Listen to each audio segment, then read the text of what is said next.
All right, looks like YouTube, we do got that live. So welcome to the stream, everybody, from the YouTubes.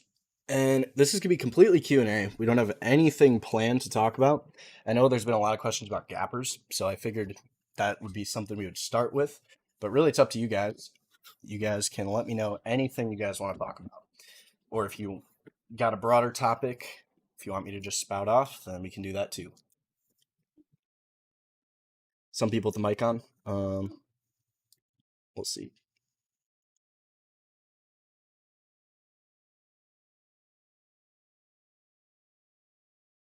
Add. Well, so let's say this week, for those of you guys in premium, what have we noted the whole entire week? At least I think it was the first 3 days. So we noted Tuesday, you're opening inside last week's range, completely stuck. Here, we did make a new low to that. And then we did reverse. This was yesterday. And what did we say yesterday, at least after we take positions on the 322 here? Well, we said, we're actually watching the Qs specifically, but we said, now that Qs has become a 2-up week and we've had a lot of stuff reversing, we had I think it was just under 40% of tech gap up or something like that. So we had everything gapping up, taking last week's highs. Once we noticed after they stopped out the morning guys, they were going to buy again. That was a 2-up week. So we literally said, you want to buy that, negate the day continuity, and then just hold, go do something else the rest of the day. Because now that it's a 2-up week, it's going to trend for the week. So you've got the rest of this day here, then you got the next day here. Because it's a 2-up week, it should keep going. And we also knew that 2-up week is going to trigger the monthly participants because we were still inside month. The quarter was going to trigger, and the year was going to go 2-up. So all of that stuff changed today. And that's why we got this huge 2-up day. And the other thing we could notice then is, when do we add? So if you saw, we'll go back to the daily quick. So we zoom into the day. If we get 2 down, 2 up day, then we have an entry here that negates the day back to green. So that's happening. If we draw our tryout, which we were watching all of yesterday, we had this try and the oneer try from the whole morning session. If we draw this out, when you take a 2-2 reversal, and now it's up there, it's at the highs, it's done what it needed to do. So we took positions here, back through previous highs to go and make this day do that. Go back to the new high a day. Once it's up there, how are you going to reverse that? That should be your first question. Because if we have this position, if we just mark it out, we had it off the 15 and the 30s. So let's say we have this 15er position. If we have that, and we're like, all right, 2-2 15er, SPY's doing it as well. We're going to try back to high a day to complete this broadening formation. Once it gets up there, the whole point of taking this is now every single participant we know of is a buyer, and we're 2-up on the week, so we've got the rest of the week, and we're going to try and trigger everyone else. So there's no reason to get out of that if it's not coming back to your entry. So what we want to do is, when we have this broadening formation now, we would redraw it to this daily high. When this day goes 2-up in green, not back through previous day's range, a gap sell, it's staying up there. What that tells you is that range is now going to expand, and you've got all day and the rest of the week, and then potentially we'll see what the month and quarter want to continue doing. We don't got much month left, only all of next week and then 2 days after that. So now that we're out of this, we just want to add. And the way you do that is, first you want to recognize how much volatility you have. Sorry, I was just checking the chat. But first you want to realize how much volatility you have. And if we go and do that, if we go in the 60s, they're not volatile enough to really go anywhere crazy in the morning, but you can see they're still trending up. So at this point, everyone is still a buyer. Then if we get to the lower time frames, what we look for is this. So every time frame from the 15-minute up to the year, which we have some coupled, is green. When we get this slight red, what is that doing? It's like, well, it's stopping out these guys with tight stops here. Then it's going right back up because everyone's still a buyer. This 15 minutes going to the downside doesn't change that the day is still green, the week's still green, month is green, year is green, all of that. So if it doesn't change that, whatever we knew to be true down here is still true. So there's nothing we really have to do. And the other thing you want to know is, if that 60 isn't a 2 down, It hasn't reversed. So if we look at this, 2 down, 2 up, the trend started here with the reversal on the 60. 2, 2, 2, 2, 2, 2, 2, 2, 2. So at no point in time are we thinking this is going down until that makes a lower low. So every 60 today was still a buy all day. And with days like today, where you grind, it's all going to come across the lower time frames. So in the morning, they chopped it around a bit. Oops. Sorry, just making sure we don't have background noise. And also, let me make sure there, desktop audio is off.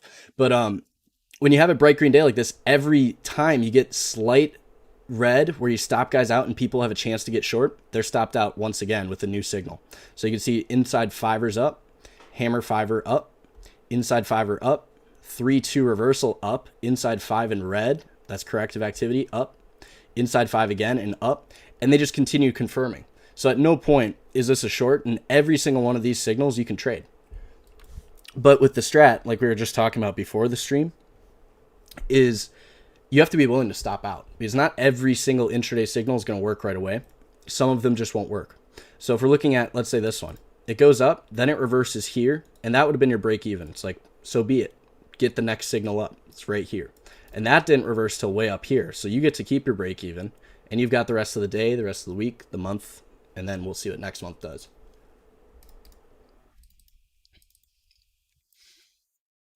Yes. So if you're an intraday trader, you want to trail the 60 because that's what's happening right now. If it's really, really volatile, you will shrink the time frame because it depends on volatility. And it's kind of it's interesting.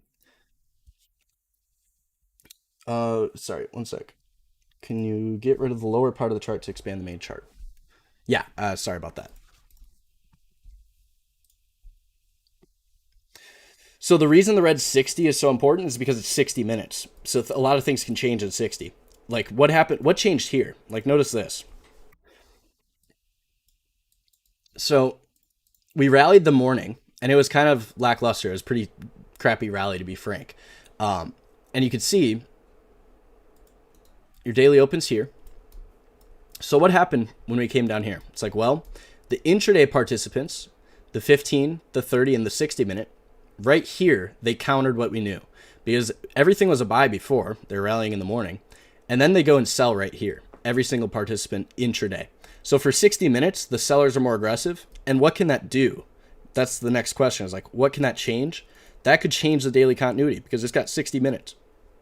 And on the day, we haven't really done much. So this counters what we know. And you can see they then attempt to negate the day. So at that point, anyone that was long in the morning, they're stopped out. You can't be long anymore because what are you going to be long against? The only thing you could really be long against is anything within the previous day's range, which is way down there. We're not taking that out yet. So if you bought in this morning session, you're stopped out in the afternoon. Then what happened right here? It's like, does this look really good? Yeah. It's like, well, the 60 guys, the 15, the 30 guys, they all bought right here. And although the day is red, what would we say? Well, the week, the month, quarter, year, those are also all green at that point. So who's buying the dip? The higher time frames, the week, the month, the quarter, the year. They're buying the dip, and it's going to show up on the 60-minute first, as you can see, and then it'll negate the day here. So now that's showing up on every time frame. It's all green at this point. So as long as the day, the week, the month, the quarter, the year, as long as those all stay green, notice how nothing changes. It's all corrective. Every single time you make a new low, it's stopping people out and then reversing back to the highs. Because what this tells us is all those time frames being green, everyone's a buyer at that point.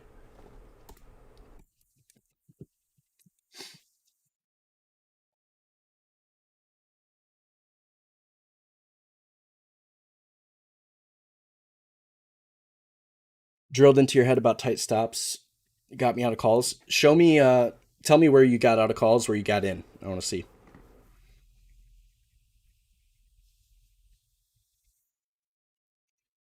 Show them the 30-60. Yeah. You can see on the 30, new low, 2-2 on the 30. That doesn't get reversed unless it takes this out right here, 409.50. So they're nowhere near reversing that when it closes. And then they continue here. So you're good. Once this bar closes, your stop's in profit right at the blows here. And then you don't have to do anything. You can just leave it.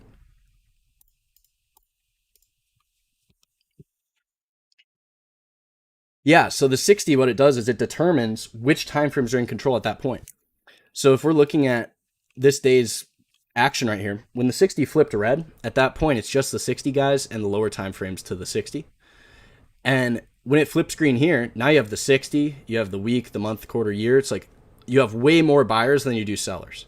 And if we compare that to the first little bit of the year, you can see the first bit of the year, what did they do? It's like they gapped down. Everyone at that point was a seller and they trended lower.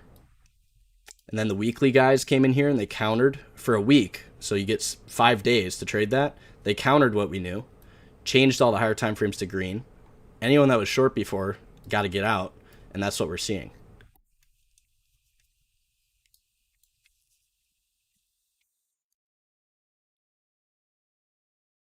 So like, let's go here. SMCI today at the open. Right at the open, every time frame's green. And you can see before the day and the week were red. So those guys are in trap positions. Second 60 of the day, you get slight profit taking on the 60. And then inside bar up, they're still buying, slight profit taken at the highs, and then inside bar again. We go on to 30. You can see they bought the morning, slight corrective, back up, slight corrective, back up, then slight corrective again. Now we're stuck. So when you're trading, this is what you have to look for. And this is what we talked about the gappers, and it looks like a lot of people are getting a lot of help from that. So if we're trading a day during the day, there's only so many things that can happen during the day. You're either going to have go continuation in the afternoon. You might have up reversal, right? Or you might have maybe it gaps, it sells, right? So you're only going to get so many patterns that can occur. But since we know who's more aggressive, we know which side we want to trade. So all we have to then look for is, let's say we want to see the market go up. Well, first, if you have a daily signal, you can just take the daily signal or the week or the month. But if you're trading intraday, what you want to see is the day open. And you want to see if it's going to go up. Ideally, it goes up first. Then you want to stop anyone out that was long, and then you want to keep going. So we always want to be looking to buy after we get people out of positions and then trap people in losing positions. Because what we're doing is, instead of going into, like, let's say here, instead of just looking at SMCI and saying, well, I'm just going to buy the new high right here, what we want to do is we want to buy a lower high because we're going to stop someone out. So it actually occurred on the minute chart this morning, if you're looking at gappers, but it's a good example. So instead of just buying right into the new highs, what we want to do is we want to see people get in short positions, get trapped short. Then we want to take entries that will take those guys into losing positions, meaning take their stops out, force you back through this previous range. Because if you're getting short in the morning, where would your stop have to be? It's like, it'd be here or it'd be where you got in. So if this reverses and takes that high out, it's like, well, now we're going into new highs, but we've trapped these guys short. So we can expect those guys to be forced to close. So if we're doing it as perfect as we could be, we would take this inside bar to trigger those guys out of positions, instead of just saying, I'm going to buy the breakout. Because we know if you buy the breakout into new highs, it's just inherently going to be more risky because we don't know. It's either going to make the high and fail, then take the other side of the range, or it's going to make the high and continue. And when it comes to time frames this low, what we do is, if you go on the daily time frame, it goes initially red and then flips green. We can just get long with a stop at the low a day. And that would be perfectly fine because at least we have people trapped short from being red before. Why would you short a gap up in the first minute? I don't know. Ask the guys that did it this morning on SMCI. And the reason we know they got short is, or at least they sold, is that it went down. It dropped. Like, how far did this drop down this morning before it ran? Dropped almost $9. And then it went green. It's like the only thing that can be happening there is the sellers are more aggressive and they're either getting in short positions or exiting longs. But if we look back to what's been happening here, they've been getting short, right? Even yesterday, we shorted this down yesterday and just closed everything for the day trade.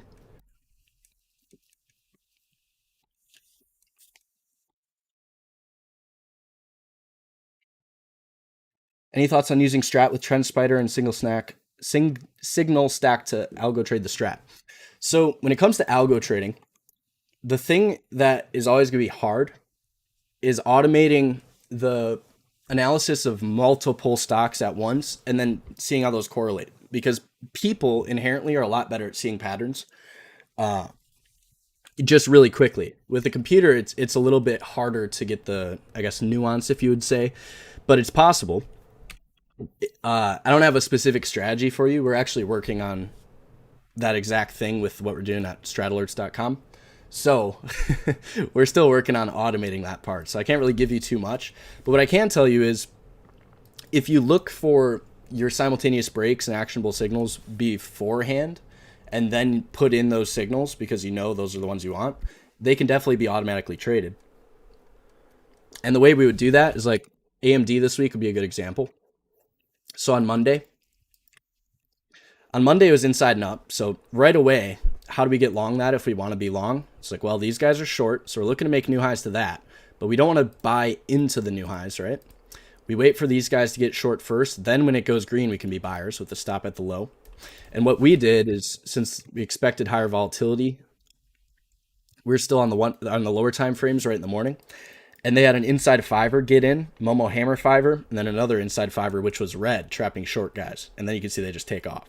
So what we did is we buy that Monday, just because it's inside day and up, full time frame continuity. That's what we're looking for. And then when they come back and they buy again Tuesday, making another 2 up, we know it's a winning position. So we can either look to add or we can just hold on to that. And then they come back again on Thursday, buy again, 2 up. And it was red, so they profit took. But you can see it at the close. All those guys that got short had to get out. And then they come back again Friday. Anyone that was short into this, once they made the new high here, you stop them out and then they rally. Because you can see all the guys, notice how volatility is very low. Then you take the previous day's highs, now they expand it. Because anyone that was short here, they have to get out. So what we look for then is we want to see when things confirm and negate. So if they buy Monday, do they come back again Tuesday? Because if they come again Tuesday, then what could happen? It's like they could rally it the whole week because they could come again Thursday and Friday. And what it shows you is they're serious about buying it. What we also saw was a great example of last week's actionable signals. So like NVIDIA, everyone last week on Monday, they're looking at this and they're like, I missed the signal. It's like, no. You've got until the last day of the week at the close for this signal to be enforced on the week. So if we go and change that to the day, so you can put that here. That's when the signal went in force. If we change that to the day, they bought Monday, so we want to come in Tuesday after this huge buy occurred in the market and say, do they buy again? And if they do, get long, because we can swing that throughout the week as long as it doesn't reverse. And since we know what that looks like, well, they go 2 up, so they buy. And the way we bought in there was here. Hammer on the 60, actionable signal. We just bought that. And then we swung because we expected it to keep going. Since that week is so green and you've got all week, it shouldn't reverse. And then we'll see. They come back again Wednesday to buy more. Thursday, notice gap up, profit taking, because gaps are made for selling. So we took profit with them. Then an inside day up, and notice how this happens on the first day of the week this week. Then on Wednesday, second day of the week this week, they negate that, or they attempt to at least. You can see they take out the Tuesday lows. Then they rally it all the way back, making a new signal. So at that point, what would we say? It's like, well, everyone's long into this. They just stopped out some of those guys. Now it's a hammer, so it should keep continuing. They gapped up, so we couldn't trade the hammer signal. And then there was another hammer to the upside. So they bought Thursday and they bought Friday after stopping guys out on Wednesday. Because these were 2 up, this was 2 down.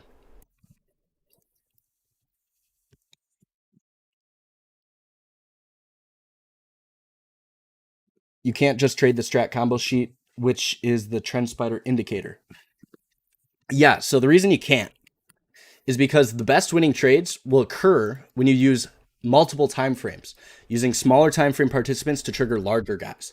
And the reason that happens is because if you've ever seen a really big move like NVIDIA, this doesn't happen simply because of the weekly hammer here. This happens because you also have a monthly inside bar. So notice how the weekly hammer here triggers that inside month up, and you have to use 2 time frames to do that. So if you can get TrendSpider to use multiple time frames, then hallelujah, you got something that you can use. But that's like a huge part of the strat, because what that does is it tells you, first of all, you trapped guys short on the week because you created a hammer. And then next, it also tells you you're now breaking the monthly equilibrium. So buyers are more aggressive because it's making new highs and it's green. So when that happens, everyone's trapped short for all of that week. Anyone that got short, they're stuck in that. So they have to buy to close, and this is what happens. Especially when you have aggressive buyers, which if you go to NVIDIA, you can see they've been more aggressive last year as well. So they're just continuing the reversal that occurred in 2023. And that's what we said. If you watch the video, we talked about we want to see all the strong things that already reversed the year keep going because they're the strongest things in the market at this point. So NVIDIA, we want to see that keep going.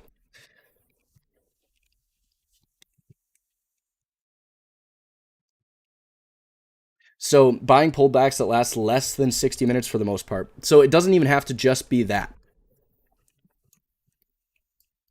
Because what the 60 will do is it'll do things across the larger time frames as well. So not every chart is just only going to be like one red 60 and then we're going to take off a million points, right? A lot of the charts you'll see it's like it's going to take a while and then they go back up. So what's happening there? That is where you're using signals to negate continuity. So if we see the beginning of the year, it opens here. So at this point, the month open is right there. So what do they do to start the month? They get short, they sell. So at this point, people are short, and we've made the new low to this. So if we're looking at our broadening formation, it would be something like this. I'm not sure. Looks like that one's slightly lower, so we'd have to draw it something like this. And the reason we do that is because all of this price action at this point is stuck inside of all this range here. So we're going to form a new try like this. And then what happens is the reversal occurs here. Wasn't very strong, but they reconfirmed. They came back to buy more on Friday. And when they do that on a Friday and then change the continuity of the beginning of the week, what does that do? Notice how it creates a signal. So we don't only have to trade with continuity, although that's what we want to do because winning positions look like full time frame continuity, all the time frames being green, and then twos to the upside. We can also look to take signals, such as this reversal on the day, with the magnitude to take that out. We can take that to try and create new signals. And that's where, when you're taking positions, it's like, if I take that, what does that set up? And if that sets up good the way it should, by taking this out, it's like, can I add? It's like, yeah, you can add on the weak signal right here. So you can buy here, add here. So it doesn't only have to be the 60, but what we want people to start on is ideally trade things that are gapping and trade the 30-60. And if we're looking at NVIDIA today, you'll see the 30-60, they gap higher. Initially they sell, so there's some shorts in there. Then an inside 30 up, anyone that's short here, they have to get out. And notice what happens, boom, they all get out. And if you go to the low time frames, everyone was a buyer here, and these guys were short, so they're wrong. So they have to close. Against TFC. So you just have to understand the 60 determines who's in control. The day and 60 tell you what's happening today and right now. So if you're trading today and right now, the day and 60, no matter what the other time frames are doing, those are going to tell you what's happening today and right now, no matter what. So if you're going into, let's say like we're going to NVIDIA. Let's go like this.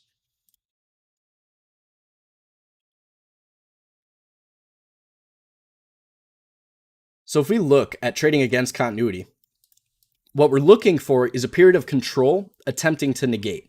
So we have to know our magnitude, which we already talked about this one. 2 down, 2 up day occurs at the high of day here. And the magnitude is to take the previous day's high because it's a 2 down, 2 up reversal. It's trying to take this out.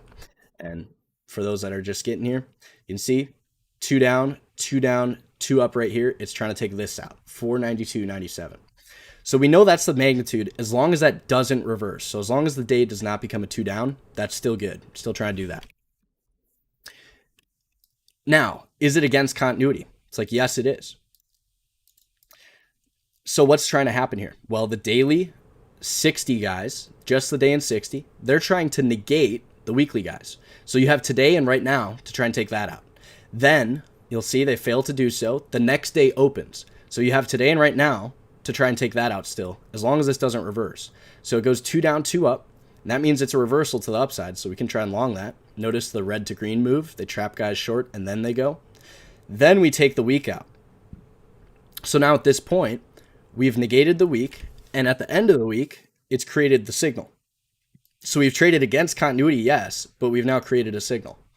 And when you're doing that, every reversal, like if you're going to see a weekly reversal, it'll reverse on the 61st, right? Which is why we say exhaustion risk is important, such as you can see on the inside week and down. Where's the magnitude of that? Magnitude is to take this out because you're inside the previous range and now it's a breakout. You're going to try and take out the previous range right here. And then we don't know.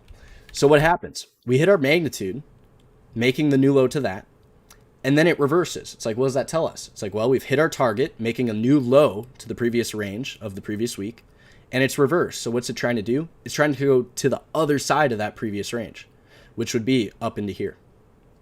And that's simply from knowing your broadening formation, which is why when you're trading continuity, what you want is you want to signal back through previous range. So for example, NVIDIA, you have this huge previous range. Notice they're just ranging.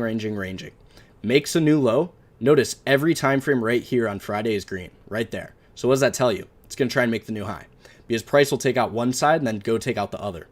And the reason we can say that is because when this goes 2 down, 2 up, just looking at a daily chart, it's made a new low, so it's exhaustion risk. And that right here, 2 down, 2 up day, the magnitude's to take this out.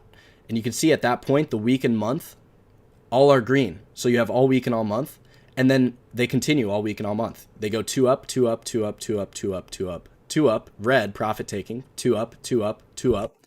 Then you can see slight profit taking before the highs. They make the new high.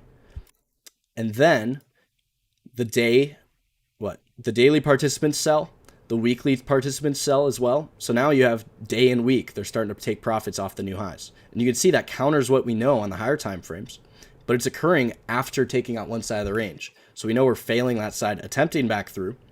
And this one, did we go all the way back down here? No, we did not. And the reason that happens is because you still have green continuity here. You're countering. And when you counter, you get all day and all week. And then potentially you can see continuity will try and shift. It'll try and shift to full time from continuity. And that will do the same thing. If it changes down here, it's going to try and make new highs to this stuff, try and make new highs to this stuff.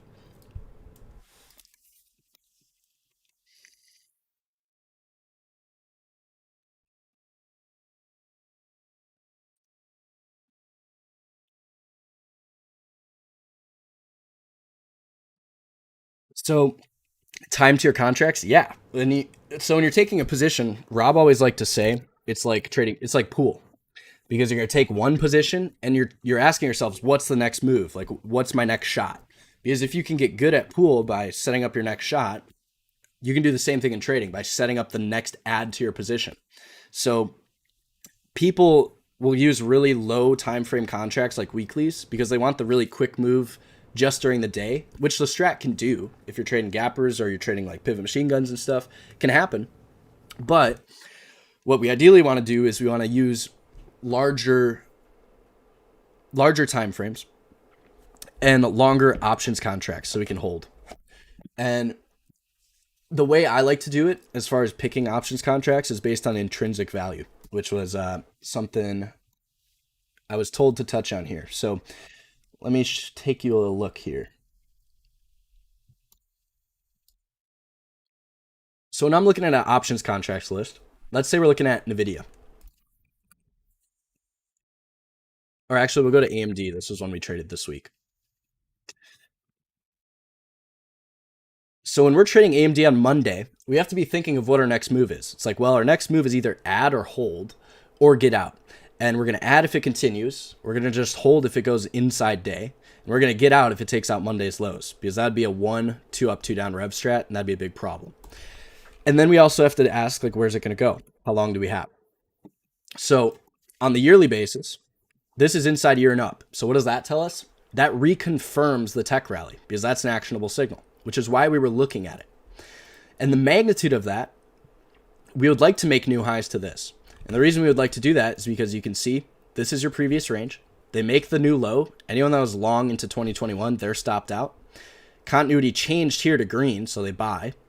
Countering anyone that's short, but they didn't stop them all out by making the new highs here. Then the inside bar breaks, tells you it's going up there. And like we said with the tech, Last year, NVIDIA already reversed. So NVIDIA is going to be the strongest, and AMD is now going to be joining the party. So we know we're going to all-time highs, and we also know we've got, at that point, it's going to be green month, and then it'll be green quarter, green year. At that point, though, the quarter, the year, and the month, they're all coupled. So we know we got the rest of the month at the very least, and we also know we got all week. So what we did, or at least what I did, was use a couple weeks out, simply because I want to see new all-time highs, and then what happens when they get up there. And if they're going to keep going, we can look to use any money we've made here to create new winning positions the rest of the year, if that's going to happen. And the reason I say if is because we're still all coupled. So once the second month of the year comes out, we'll get more information, because right now the month open and the year and the quarter, they're the same. So they're going to give us the same exact information. Next month, we get a separate opening. So we'll have more information to go off of. And so if I'm looking at this, if we've got all week, we're trying to go up here. What I want to do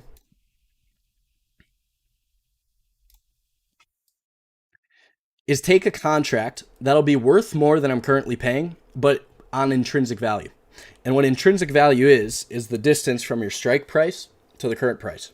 So if it's a call, let's say we're using a 150 call, and it's trading now at $174. That 150 call is worth $24 intrinsic, which would be $2,400, since it's 100 shares per contract.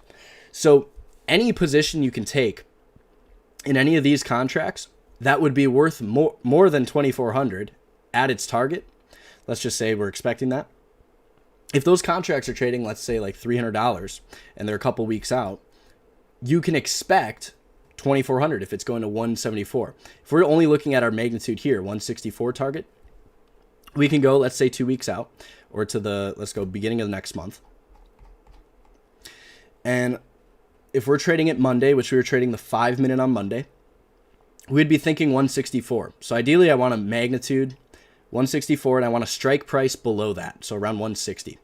So if we look at the 160 calls, you can see they're trading now 1,700, because from 160 to 174, you can see they're worth $14. And that's going to be intrinsic. And then the extra $3 is just because it doesn't expire until next month. So it still has time to potentially go further, which means they're going to price that in. So if we're looking at these, let me pull a chart up in Thinkorswim. So you can see if we're looking at AMD on Monday, we already know right here on Monday, inside day and up, that's a buy. So we're looking at the 5-minute or even just the daily. These contracts on Monday, also inside day and up. So you can trade it just the same, trading the contract. And you're going to see full time frame continuity as well. It's the same thing. And those are trading $3 on Monday. So if they're trading $3 on Monday and our magnitude is 164.46, they could go to $5 intrinsic at our magnitude, which isn't the best. And if we go to then slightly closer, let's see. So let's say we go and trade the 26th of January, so slightly less time.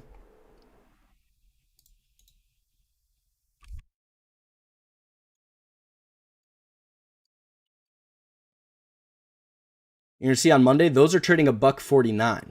So they're the same 160 call, but they're trading much cheaper, and that's because they have less time.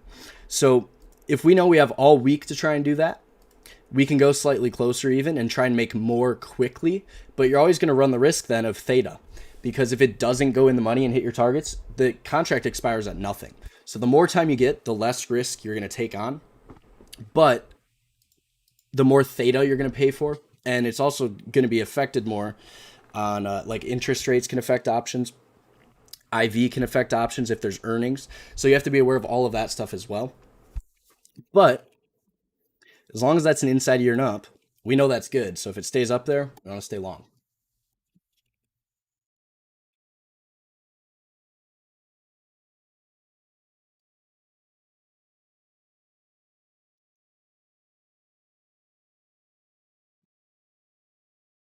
Larger green time frame is just indicative of a trend. So what is actually indicated of, sorry, my voice is drying out. Let me take a sip.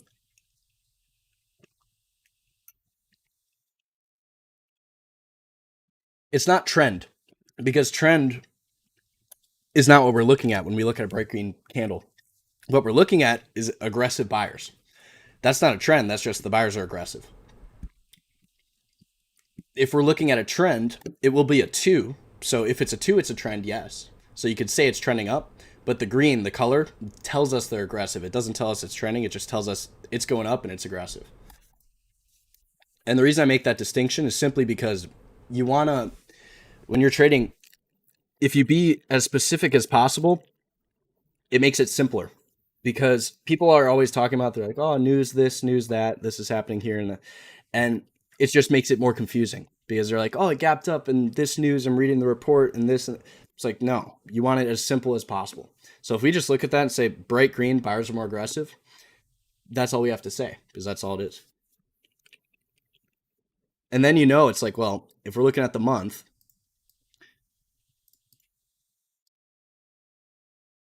if that's bright green and the week's bright green, and then the day goes slightly red right here, what is that? It's like, that's profit taking from the guys who are still buying on these time frames. They're just taking profit today.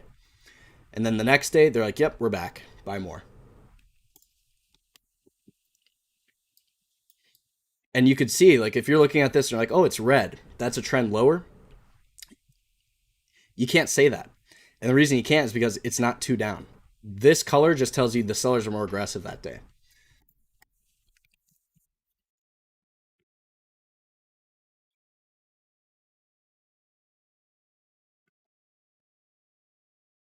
Yeah, but the 2's the trend. The color is just who's aggressive. Because a 2 up in red is still an uptrend. It's just attempting to fail. How do you get back in after the candle? After this candle on NVIDIA daily? 469.50. Are you saying the top right candle, or are you saying the bottom left?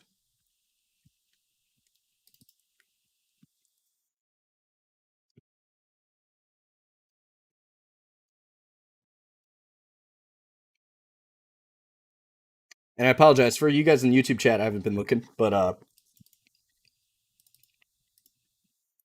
so if you day trade, you don't need to watch the weekly and monthly. Ideally, you should be watching all of them. Like we should be watching from the year down to the 5 minute if we have enough screens and enough time to do so. But what we suggest people do is day, week, month, 30, 60. Because as long as you have 4 time frames minimum, 4 time frames, you'll be trading with the more aggressive participant, because you have 4 different pieces of information that'll tell you buy or sell. Oh, okay. So what do you mean by get back in?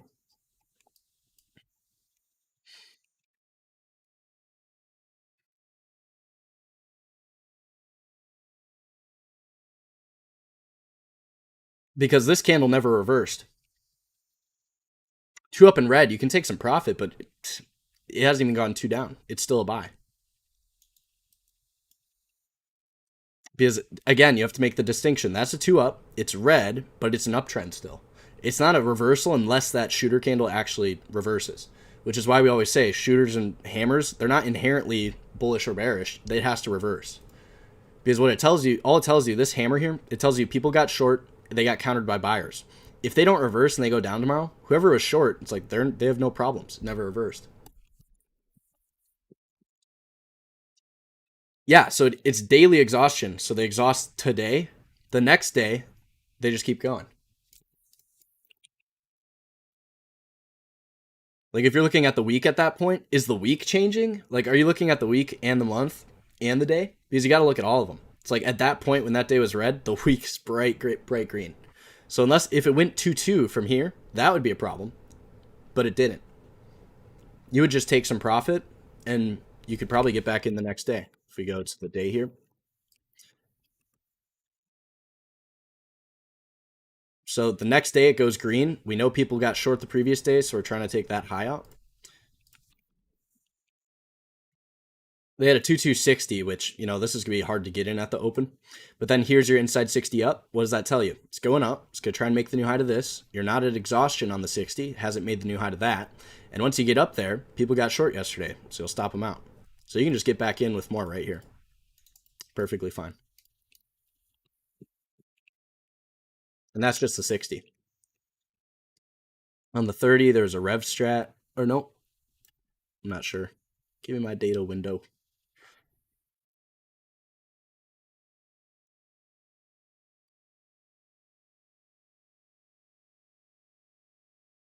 Yeah, so slightly higher low, there's no rev strat here.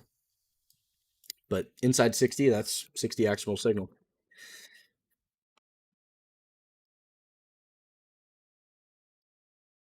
Ooh, scanner question. This will be fun.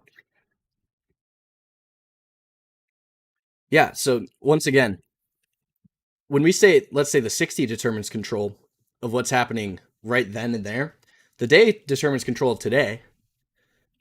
But if it doesn't change the higher time frames, notice you still have 1, 2, 3, 4 time frames green. It's like that's a very strong period of control, right?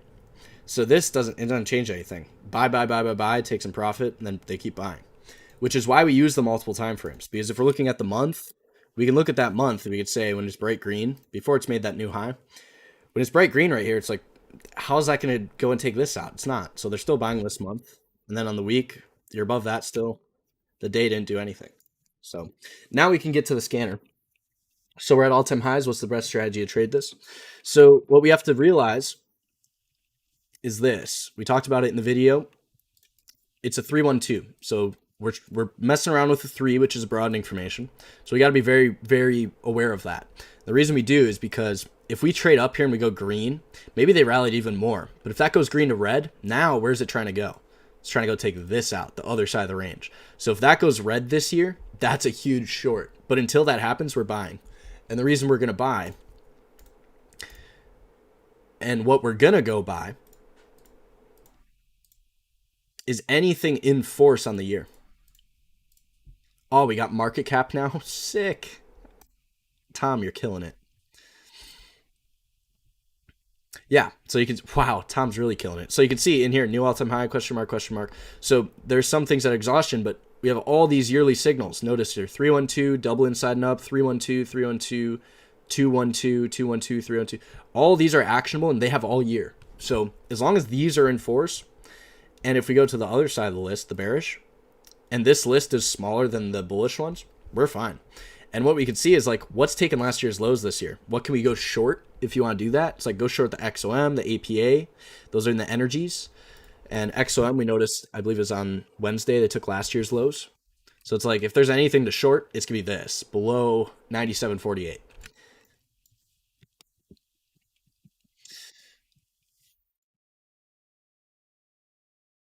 So when you're at all-time highs, to answer your question more thoroughly, what you want to look for is if you're going to keep buying into new all-time highs, that's fine. You don't have to be terrified. It's an exhaustion risk. It's not an exhaustion for sure.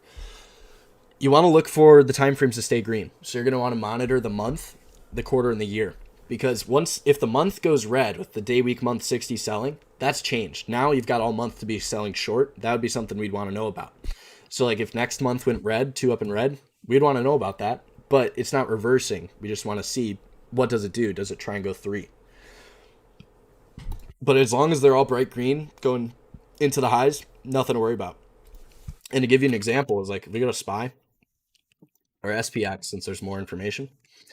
If you go to SPX, there's a lot of time we're going into all-time highs. And what happens is you're going to create a broadening formation, stopping guys out, and then you're going to expand. So they created one here and they expanded. If we go back in time, they keep doing this. So we go all the way back in time to 1975, created a broadening formation here. Then they get out and notice inside bar continuation, expansion, boom, they take off. So when you get out and into all-time highs, that's actually a good thing, but you want to stay out of that because as long as it doesn't come back into this range, that's still expanding and you got until it reverses. And if we go and look, 2 2 2 1 2 2 2 2 2 2 2 2 2 2 2 2 2 up 2 down reversal, get out. Now they come in for 2 years, inside and up, get in. Where's it going? Up there. Makes a new high, 2-2 reversal, get out, 2-2 reversal, get back in, and then it expands once again, get more. And then you can see now as the market's getting more and more algorithmic, it's going to happen quicker. So you can see 3, that's a broadening formation, then they expand. 3, this is your COVID crisis, then they expand. And then 3 again in 2022, and now they're trying to expand again. So the question just becomes, can you stay above the previous all-time highs?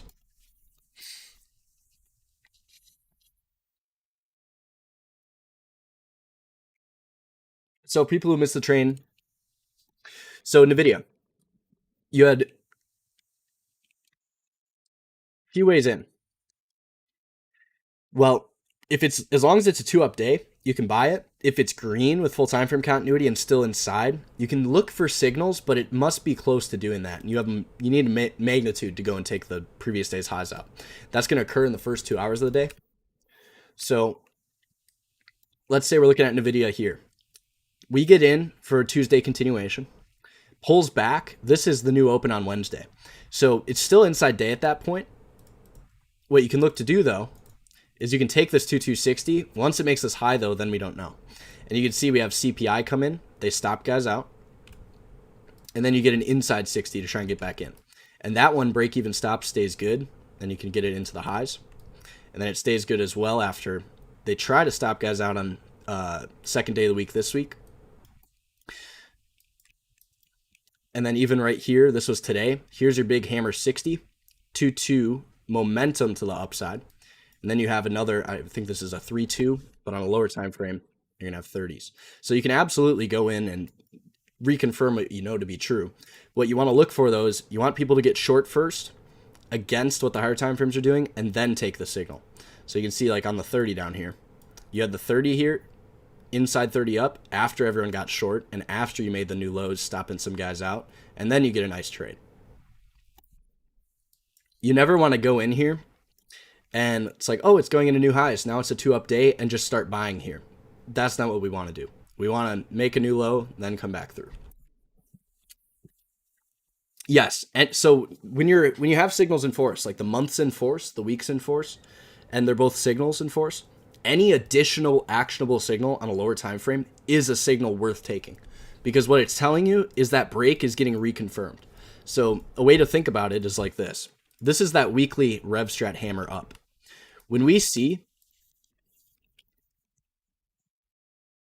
after that weekly rev strat to the upside, that's in force all week. So when we see a 1-2 down, 2 up rev strat, that's like taking this break up here. It's like taking the same break. You're just reconfirming what's already happened. It's like, all right, they bought, took some profit. They're still buying. They bought again right here. So we get in.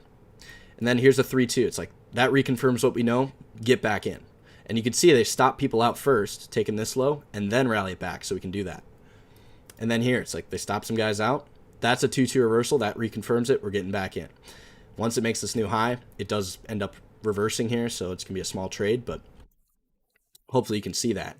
And if we get those higher time frames back up, you can see slight red 60, buy. Slight red 60, buy. 60 in day goes slightly red. Then they come back the next day and buy even harder.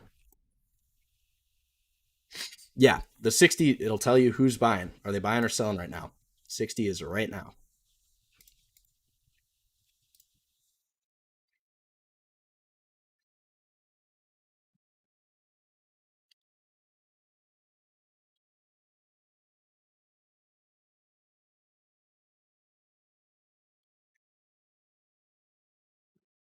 TFC bars, I believe it is by the trading guide.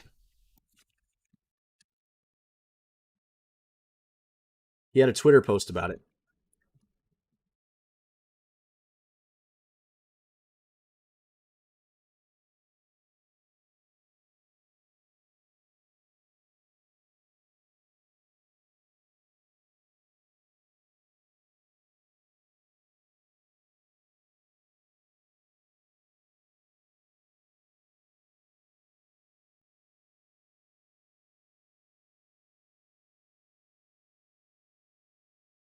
Right here.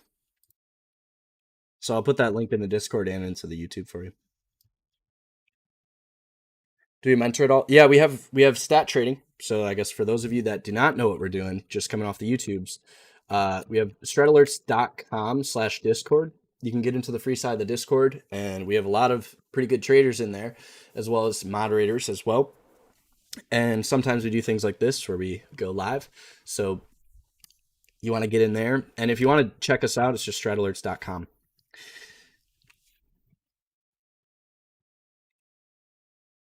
And you want to avoid buying actionable 15 with a red 60 generally. Well, again, what's the next two? What's that going to negate, create, or do? So if you're taking a 15, what time are you taking it at? Is it a hammer 15er 15 minutes after the 60 started? That could negate the, or that would negate the 60. That's like a 2-2 on a Tuesday, but it's just the second 15 of the 60. Or it's, let's say it's a hammer 15er and it's a red 60, and that 15er hammer could create a hammer 60. It's like you can take that, but it better work, or else you have to get out right away, which is why we want to start small and then add. Bump, yeah, sorry. We're kind of getting off track. So let's talk about the scanner. So first, when we're trading the scanner, how do we do it? So each new time frame, and this is going to be a long, let me take a sip of water because this is going to take a little bit.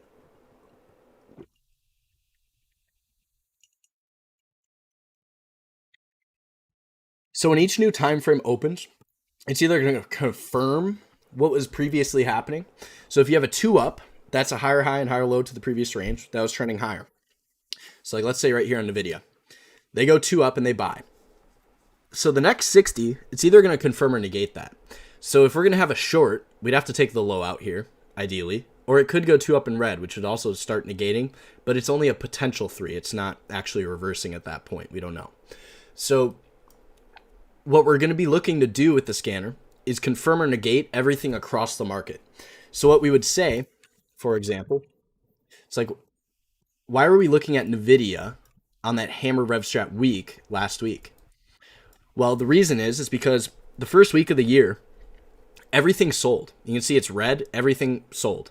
And all we would say is like, if you had this huge rally, they're going to take some profit. So they took profit, people got trapped short, and this sell on the week did what it was supposed to, taking out both sides of the range. New high, new low to this bar here. So you've created the broadening formation. These two bars become 3 or an outside bar of this bar.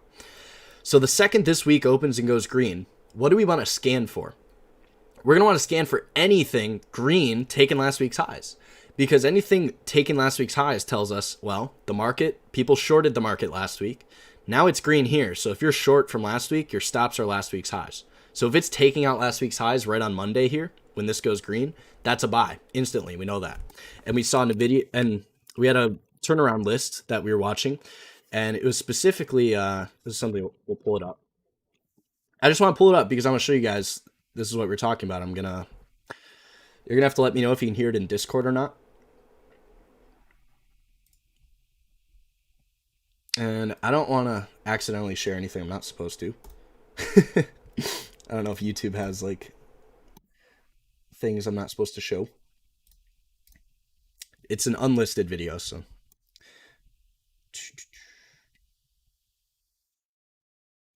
Yeah.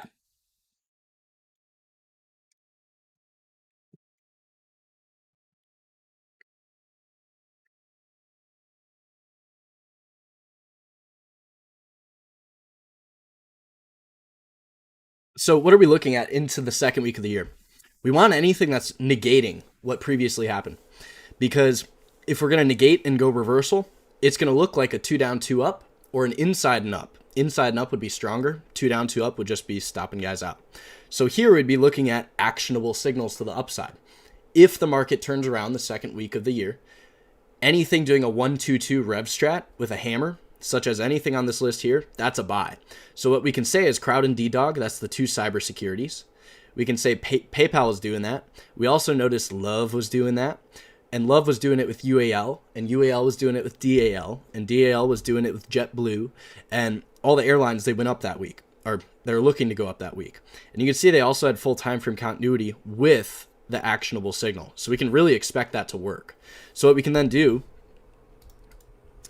is on NVIDIA, this was also a rev strat week. We had a problem with the scanner, so it didn't show up right away, but after the first hour on Monday, we recognized that was in force, so it's something we traded. But we can go to Crowd, and you're going to see right on Monday, anyone that was short last week, everything in the market just went green on Monday. This one takes last week's highs, and that's a rev strat. So where's it trying to go? The magnitude of that is to take this out, 261.81. And then what we would have to ask ourselves is, how far can that go? It's like, well, on the yearly, that's a 3-2. So a 3-2 is very aggressive. As long as that stays bright green, we want to be long this all year. And if you've never seen a 3-2 that is successful, we can go to Tesla. You can see right here, the 3-2 on the year, and they just blast off. Because what the 3 shows you is aggression. They take out the lows and the highs, saying they're willing to sell down, they're willing to buy up, and then the buyers win. Everyone that was trying to short this thing, which everyone was trying to short it, if you watch the news in 2020, they all had to get out. So that's what we want to see with crowd ideally this year. And then if we go to D-Dog, this would be an example of a weaker one. So you can see this one didn't take out last week's highs right away. It actually took a while. So on Monday, it did take last week's highs, but it wasn't quite as strong as crowd, which did it within the first, I think, 3 minutes of the day. So what we'd say is this one's slightly weaker than crowd. Then on Tuesday, they reconfirm the buy. Wednesday, 2 up in red, they do profit taking. They don't reverse by making a new low to that, though. Then another hammer, so you can get more.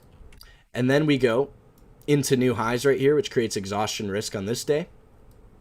You can see they stop some people out because of that. And then they go 3, so they're still buying. Corrective hammer, and then they buy again. So on the RevStrat week, they ran out of time last week because they just weren't aggressive enough. And then this week, they came in and reconfirmed, making another 2 up. So what we would say is, first week they sold, second week negated, changing what we know, and then the third week reconfirmed what we know. So we're always going to go through a series of confirming and negating. So what we can then say then is the shorts on the year that we were talking about. It's like, well, if we're going to long, we want things that are reversing last year or at least reconfirming what last year did. Because last year, this went 2 down in green, so they trended lower. Now it's a reversal. So that's a change. Now we're trending up. That means it's going to try and go up here to 183.60. So what we would then say is, well, anything that's a short needs to be negating last year, taking last year's lows with a reversal. So the only shorts we see doing that, like we said, it's like XOM's taking last year's lows. Energy, APA, is taking last year's lows. And you can see this is negating what we know to be true across the rest of the indexes. This is going to last year's lows. SPY is taking last year's highs. Dow Jones taking last year's highs. Q's taking last year's highs. So what does that tell you? It's like, well, they're selling the energies. Can't not be. It has to be true. The only other one they're selling is IWM, which hasn't taken last year's highs. So we'd say, at least right now, we're not confirming or negating with no 2. It's red, so it's technically negating there, but it's not trend, at least not on the year. And if we go down here, potentially that changes next week with a hammer.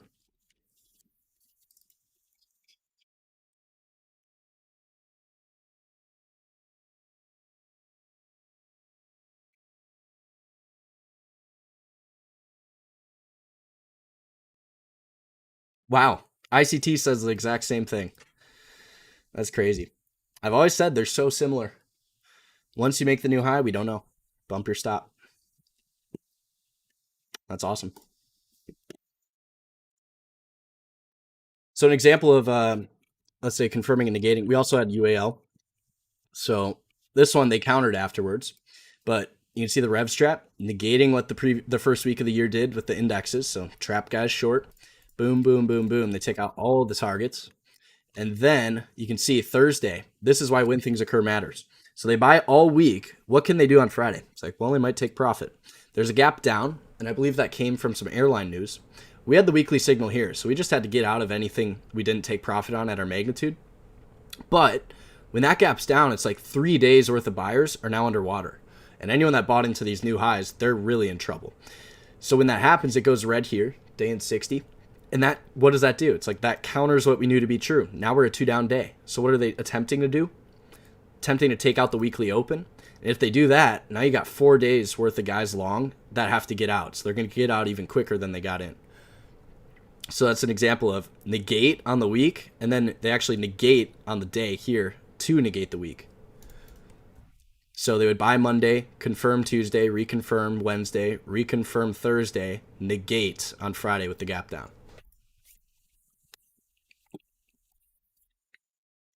And if we go to SPY, let's just go to today.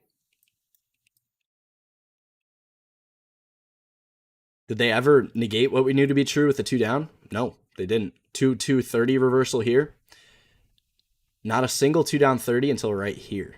And on the 60, notice 2-2 negates what the day was doing, negates what these sellers were doing. So negating what we know to be true, at least at that point. Goes into full time frame continuity, and then confirm, confirm, confirm, confirm, confirm. No reason to get out. Now going into Monday, you might have, maybe if they gap it up, you could rev strat, give some profit taken.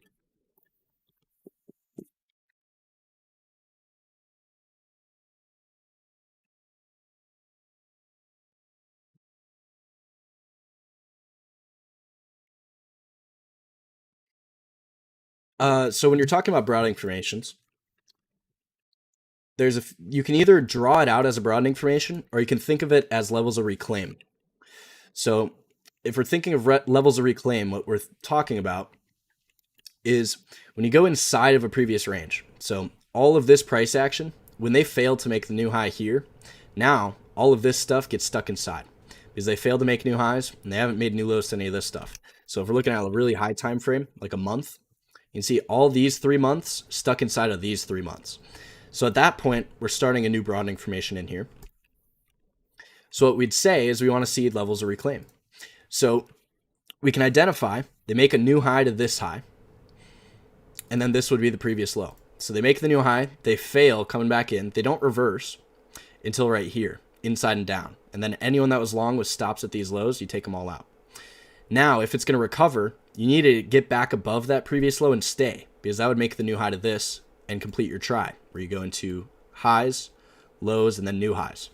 And you can see the signal here, it does go 2-2 with a hammer, so that's a signal you can take, but it doesn't work. It comes back, so we just get out. So be it. Then they go 2 up, they try to reconfirm, and then red. Right here, we can get short again, trying to go 3 into here, maybe make a new low to that. And then the same thing, the range is just bigger. Now you have a previous low here. If they reclaim back into this, where are they going to try and go? They're going to try and take this high out. They're going to try and take this, this, and this out, and then maybe potentially this as well. So they reclaim back above this, and now we know we're trying to take out new highs. And what will help you with that is when you see continuity down and then change in continuity, reclaiming, you know it's now trying to take the other side of the range. And if we go on the month, if you're not even trading with the broadening formation, you know 2 down, 2 up month, that's a buy. You don't even have to know the broadening formation. All you have to know is the magnitude is to take that out. How do you avoid the gap down in UAL? Sadly, you just can't. What we have to do is we have to realize exhaustion risk, and then we have to just know it's a risk.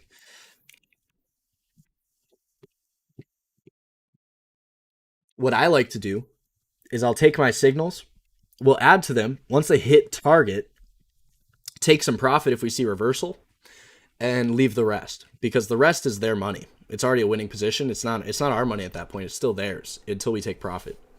So you're not risking your money if you have a huge winning position. You're like, all right, I'll just see if that keeps going or not. Sometimes they do, sometimes they don't. The ones that do, they really go. Like good old NVIDIA or even AMD. What I used to do is I'd always just take my profit at target and just be done with it. But it was just kind of frustrating because it messes with your psychology a bit more. Because you look at it and you're like, well, that was a winning position. Why'd I get out? And then it just keeps going. You're like, well, that sucks. You have to get back in. And we can do that. We know how to get back in, which is good. But it's always better to have that position way lower. AVGO, that was a crazy one. Do you know how sad I am that I didn't? No, I was thinking about not here. I was thinking about on this stuff. And you can see whenever it takes off on Monday, it's not done. They come back Tuesday, and that means they might come back all week. They come back Wednesday, they come back Thursday, then they come back Friday again. So we can get back in. If we're taking stuff on Monday and we get out, you can get back in. But we'd prefer take this stuff and then hold it until it reverses.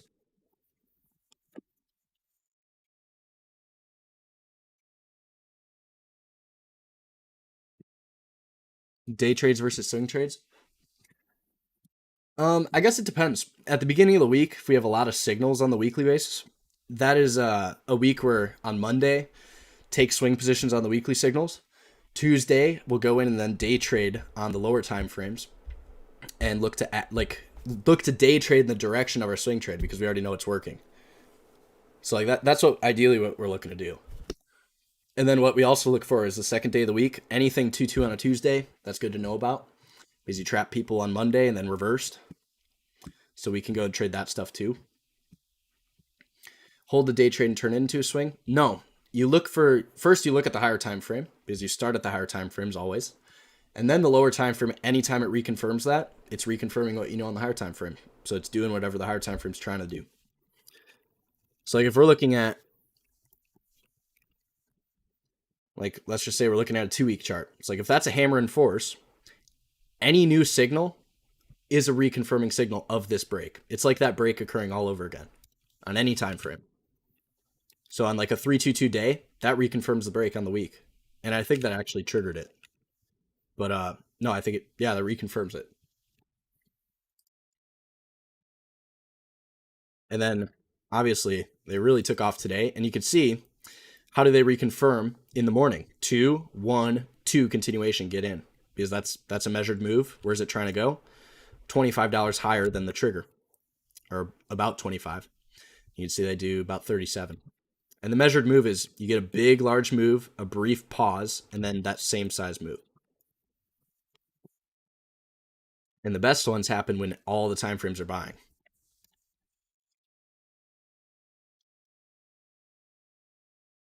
But as for what percentage,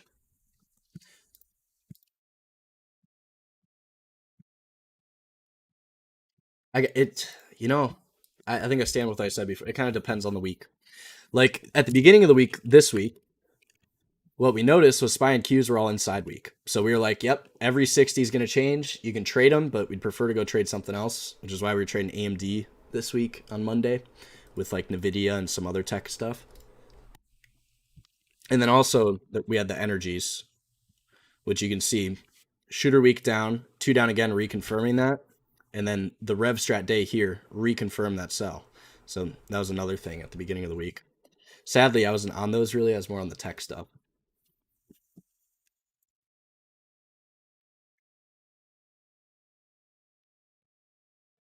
On daily triggers, yeah. So the thing that makes swinging hard is the daily will change each day. And what I mean by that is you can have full time frame continuity one day, then the next day, day in 60, they could stop everyone out the next day, or they could change the continuity. So what you're always looking for is daily signal with a nice magnitude. You want to see it hit the target and then stay down. Because as long as it doesn't reverse, that's a good swing trade and you have a winning position so you can stay. But you want to have those higher time frames in confluence with it. So like on the energies, if you're trading any energies, the shooter week off the top of this broadening formation here, that negated the month, second week of the month. So they go up beginning of the week, then negate second week. So everyone that bought here turns into a loser. So you have that reason to believe it's going to make this new low. And then what can that do? On the quarter, that's a PMG potentially. So you always want to start there. And then you can go down and say, well, what's a reconfirming signal? It's like 2 up, 2 down reversal, get short, doesn't reverse against you unless it goes above that. 2 up, 2 down, you can also short that. It does come back though. And then a 2 up, 2 down again, you can get re-short. And if you're not trading a daily basis, you're just a swing trader, it gapped, so no weekly entry signal. JPM.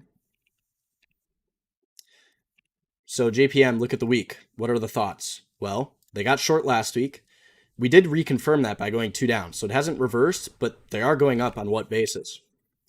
Hammer day, counter shooter, that's an actionable signal. Go into the magnitude and stays up there. So what's it trying to do? Trying to go back there. So what we have to see next week is, can we reconfirm the buy that occurred off the lows here by going 2-2 reversal? Because that would tell us that's still happening, and it's going to try and go up into 176.22. And then we can also go to the XLF and try and reconfirm it there. So they have corrective activity. People get short. 2 down in green, so they haven't reversed yet. Next week, if they go 2-2 reversal and stay above 37.98, we want any financial that could go 2-2 weak. So what we can do, if we're going to do the scanner, we can look for let's say a 2 down in green, or we can look for a hammer. We go like this. And then we can look in the financial sector. And then we want the ones with continuity. So we'd want this one, JPM and RJF. Those are the best. And then all these other ones have to negate their monthly. So we'll have to go and see, are they close to doing that? Would the magnitude of the week negate the month, right? So we can change over here. So you can go AMP. So you can see AMP, potential 2-2 week back up. What would that negate creator do? Would reconfirm a 2-up month. And you're going into all-time highs. So after new highs, we don't know, but it could keep going if all the financials go. Go to JPM, we already know that. Then RJF. You can see RJF, that's a 322. We say that's fun to say and fun to do because we're going to look to go into the new high here. And then if they're really strong, we might be able to go up there. The one thing I'd worry about is look at the date. See how it's 1/19/2024? We don't got much month left. So we'd almost prefer next month if we can go inside and up. That'd be better to trade. But if it's a 2 on the week, you get all week. So we'll keep that on the list. And then we can look at the weaker ones. And the ones that aren't on there, I want to say like Citigroup. Yeah, so Citigroup, that's a hammer rev strat week. That would reconfirm what we know if they all reverse. And you can see now we're going across multiple stocks, right? And the reason we do that is because if every financial becomes a 2-up next week, what did the algorithms do? It's like, what are they being told to do? It's like, well, go in, buy financials, do it this week, and do it now. It's like, that would be good to know. So we can look at Citigroup and go to Goldman Sachs. Potential 2-2 week as well. We can look at, I want to see Bank of America. That's a hammer week. That's an actionable signal. It's still 2-up month. So this is part of where like trend matters. It's a 2-up in red, but it's still trending up. So what is this trying to do on the week? A 2-2 hammer there is trying to go back up here, 34.28. If they did that, notice how the month at 34.28 would become 2-up in green. So we'd use the week to negate the month back into green, back into trending up.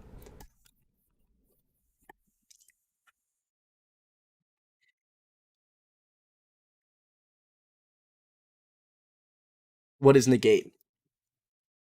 How do you handle missed opportunities? So what we like to say is that's still good because you might see something take off and you're like, oh, I missed it. It's like, well, where's it going? Because if you know the magnitude, you know how far it's going, you know if you missed it or not. So if we're looking at,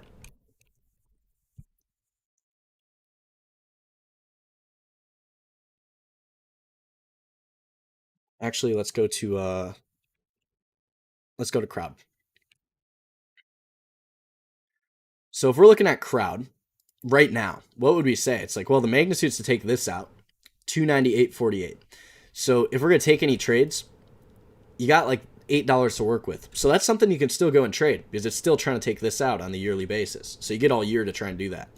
Then after that's taken out, then we don't know.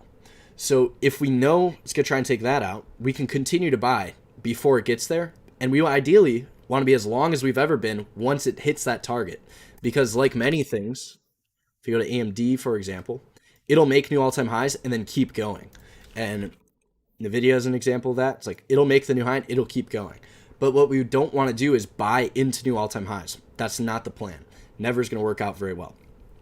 And the reason we don't want to do that is simply because you're buying into new highs. We're not stopping anyone out, which is why, like we've been talking about, if you haven't been here for a bit, but like we've been talking about, you want to see red corrective against bright green on the year, the quarter, the month, the week. All of those are buying. These guys get short. Then you can look to buy because you're not going into all-time highs. You're going back through these previous highs, which is going to stop people out. And there's also like this same thing will happen, but this is happening on a lower time frame here. It's like maybe the first 60 minutes, we'll say the first half of the 60, they sold short. So if we go to like the 5, you see the same thing happens here. They initially get short, and then it reverses inside and up, or actually 2-2 back up, makes the new high, and now we have to just wait and see. Then you go slight back in, 2-2 back up here. You can buy that as well. Slight reversal, 2-2 back up. You could buy that, and then it chops a bit. Then you get hammer counter shooter, goes into new highs again. So we're never going to buy right into the breakout of new highs. We're always looking for a slight corrective and then back up.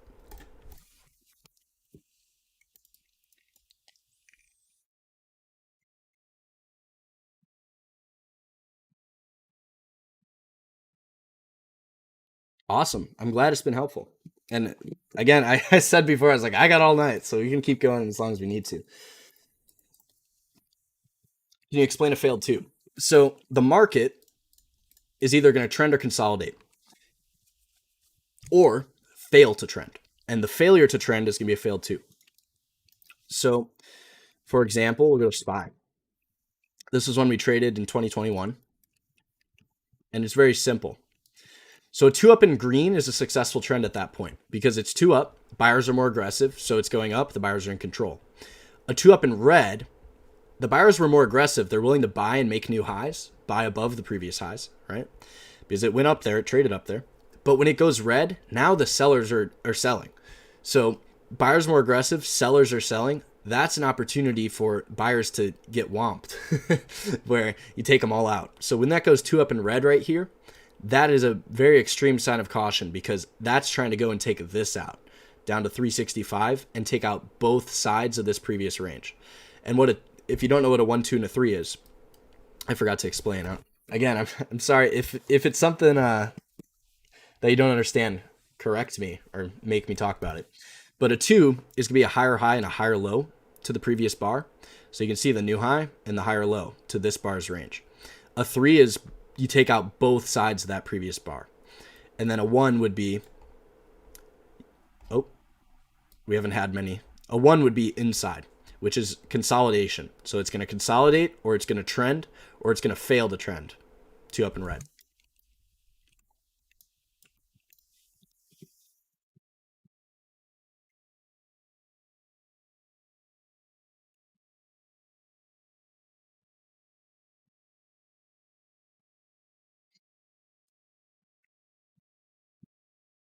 Yeah.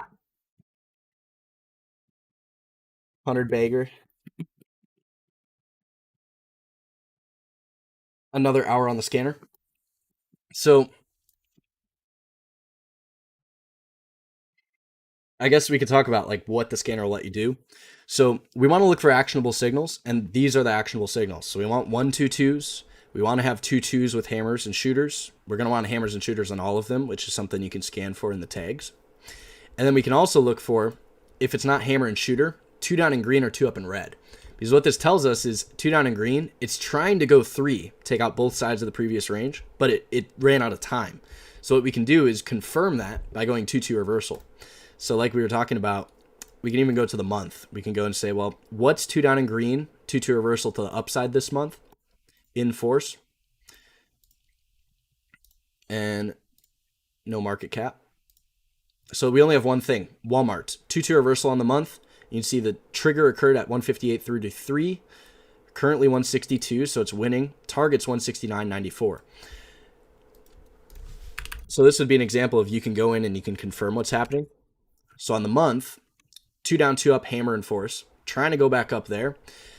And we've got just about a week and a couple days left. Go back through this try. And you can see 2 down in green, it was trying to take this out. This too reconfirms that now they're trying to take this, and you have a new continuity level. So you get another month to try and do that. If you go to the week, you can see the first week of the year went 3. So that negated, right? 2 up and then red, trying to negate what we know to be true. Second week opens. And at this point, we're either going to confirm or negate what happened here. It goes green. So what's it trying to do? It's trying to negate because this was red before. Now it's green. If they're short in here, their stops are up there. If you go to the day, you can see 2 2 reversal day. Where's the magnitude of this? Magnitude to take that out. What would that do? Notice how that would reconfirm what the month is doing. So you can use the day, trapped participants on the day to re-trigger or re-break what the month is doing. Then it goes 2 2 2 2 2 1 2 up reconfirms, rev strat against, so take some profit. Then 2 2 back up. So now that's good. And then 2 up in red, more profit taking. So we'll have to see next week. Do they come back and buy again? Reconfirming what we did this week.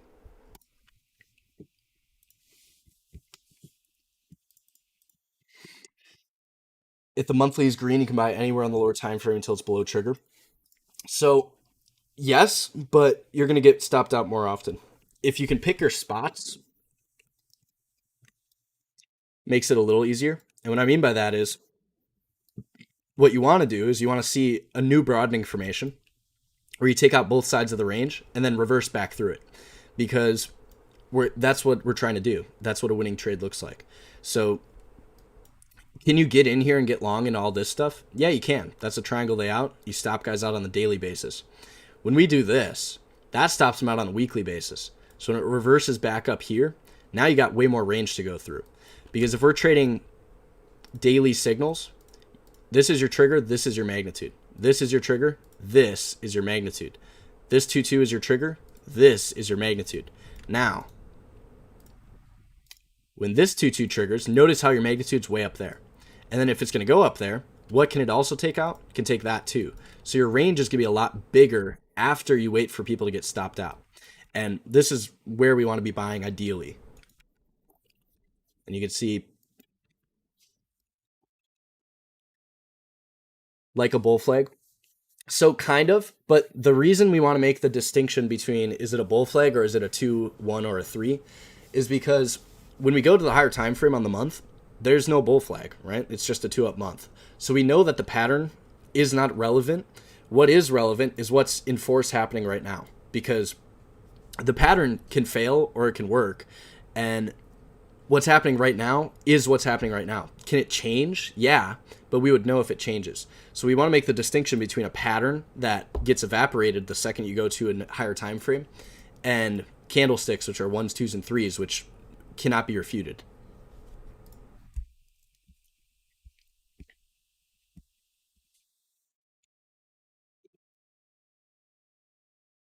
So if we're above this hammer signal on the month, we would consider that in force, which means that signal right now is in force. It's telling us it's trying to take this out.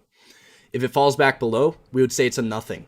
So we only care about when it's going above this signal, like signals that can re-trigger it, or signals that reconfirm it above the break of that month. And ideally, if we're trading, see how this is not very green on the month? We want to go, since we're so late into the month, we want to go to the things they're aggressively buying.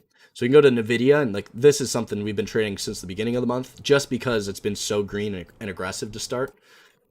SMCI is another example of that on the quarter. So it's like we want to go and trade this stuff. Walmart, it's an example, but it's not something we're very interested in. Because notice it's not a 2 on the quarter or the year at this point. But if we compare that to like NVIDIA, 2 on the year, the month, the quarter, the week, and then each day reconfirms that.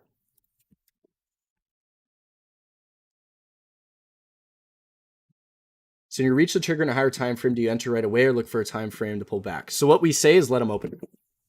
And what I mean by that is, and I guess this is how I do it. Some people do it differently. Right at the open, the things instantly going into 2-2 reversal weeks, putting signals in force, those are good trades to take right away, because that's happening right on Monday, the first minute of Monday. You get the rest of the week to try and reconfirm that. So I like those myself. But what we mean by let them open is if this week is going to close up 60 points, it'll go up 20 points first. So you don't have to be the first one in. You can let it go up 20 points, be like, all right, this is the one I want to be trading, because if they keep going, maybe it goes another 10, 15, 20, 30 points. So you can wait, let them open. And what I mean by that when we're trading and how we do that is on Monday, the first 60 on Monday, the 60, the day, and the week all have the same open. So we have way less information because we only know what the weekly participant's doing the first 60 of the day on Monday. Every subsequent 60 after the first 60 of the day, what that'll do is decouple. So you're going to have a separate 60 open and then the same day and week open. So we still have less information, but we can also now see what the intraday participants are trying to do. Then on Tuesday, the day open becomes a separate open from the week because they open the same time on Monday. Now the day opens on Tuesday again. That's a new continuity level. So it's either going to confirm the same direction by making new highs. So they go into new highs here on Monday, reconfirm on Tuesday, or it's going to negate by changing. So when we say let them open, what we mean is the first 60 on Monday, we can just let that 60 happen. Because if we just go first 60 and we're like, boom, NVIDIA, that's a signal in force. Now all we have to do is wait. Because we know as long as it's a green day here and a green week, they're buying this week. And then tomorrow we'll either confirm or negate. So we can start taking initial positions such as a 122 rev strat. And then once Tuesday comes in, if that reconfirms going 2 up again, we can look to get in more because it's still going, it's bright green on the week, and it's reconfirming what's happening with the new information on Tuesday. And you can see the first 60 on Tuesday, they actually sell. And that's when the 60 and the day open are the same. Then the second 60, when now you have a separate 60 open, and you have a separate day open, and you have a separate week open, they continue buying. So all of the time frames and all of the information we have at that point tells us it's still a buy. So as it goes on, we'll get more information. Doesn't mean we don't trade, but you can let them open and then begin to trade, and it makes it simpler. Because when NVIDIA did that, we can then also go and say, like, is there any other chips doing that right away on Monday? And you can see like SMCI did that, which was a crazy one later in the month. But SMCI did that. You can go and trade that one the rest of the week. And we did. We traded it on Tuesday here. You had a 1312 actionable signal. And we bought right here. And you can see it rallied into all-time highs for $30. We made about 26 or 25 bucks on that one. But you can wait. You can let them open. And that way you don't have to worry about that higher time frame. You can just go trade whatever they're actually buying. And it should be like super obvious. What we do on Mondays, and what you guys can do as well after watching this, this is a free scanner. So app.stratalerts.com, you can use this. At the beginning of the week, what we're scanning is just any pattern and then direction bull and bearish. Because what we can tell is, well, how many things are 2 up week, how many things are 2 down, how many actionable signals are in force, and then we can separate that information into the separate sectors. So if we go into like tech this week, or this month, I mean, this month in tech, actually, it looks like we have some data problems, and we have to let Tom know. I don't know if he's on the call now, but this month in tech, we have NVIDIA up, Microsoft up, Cisco, Adobe, and then a couple names I don't really trade here, MCHP, IT, and ROP, but they're all in force on the month. So that tells you that's a tech rally, and that happened at the beginning of the month. So we have all month to go after that. You can just let it open. The first week of the month, you don't even have to trade that if you don't want. But if we go to the week this week, I don't know how many reversals we had. To be frank, we kind of just stayed on the tech because we knew it was going up. Yeah, so this week there wasn't many weekly reversals. Most of it was continuation because of those monthly signals. Should you ever be trading against TFC? So we did talk about that. The short answer is if your signal has magnitude to negate continuity, that's a signal you can take, because what you'll do is, let's say the week they sell the first 3 days of the week, and then on Thursday or Friday there's a hammer signal that, or on Thursday there's a hammer signal that forms. It's like if that hammer day has enough magnitude to create a hammer week, you can take the hammer day. Maybe all the shorts take profit on Friday and you create a winning position. And then what you want to see is next week, does it confirm what you just did? Does it go 2-2 back up, put the hammer in force? So you can do that. And that's the best trade. You want things that negate continuity. And what we'll look to do is apply that, but on the lower time frame. So if everything is a green week, green month, and then the day goes slightly red to green, now we trapped guys on the day and they're all buying. So those guys have to close, and the more aggressive participant at that point would be the buyers. So you can trap people short and then take the position to stop them out and cause everyone else to get out.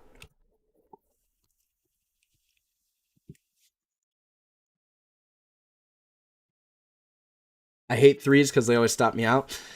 Yeah, it's a love-hate relationship, but the good thing about the strat is you know how big the three is.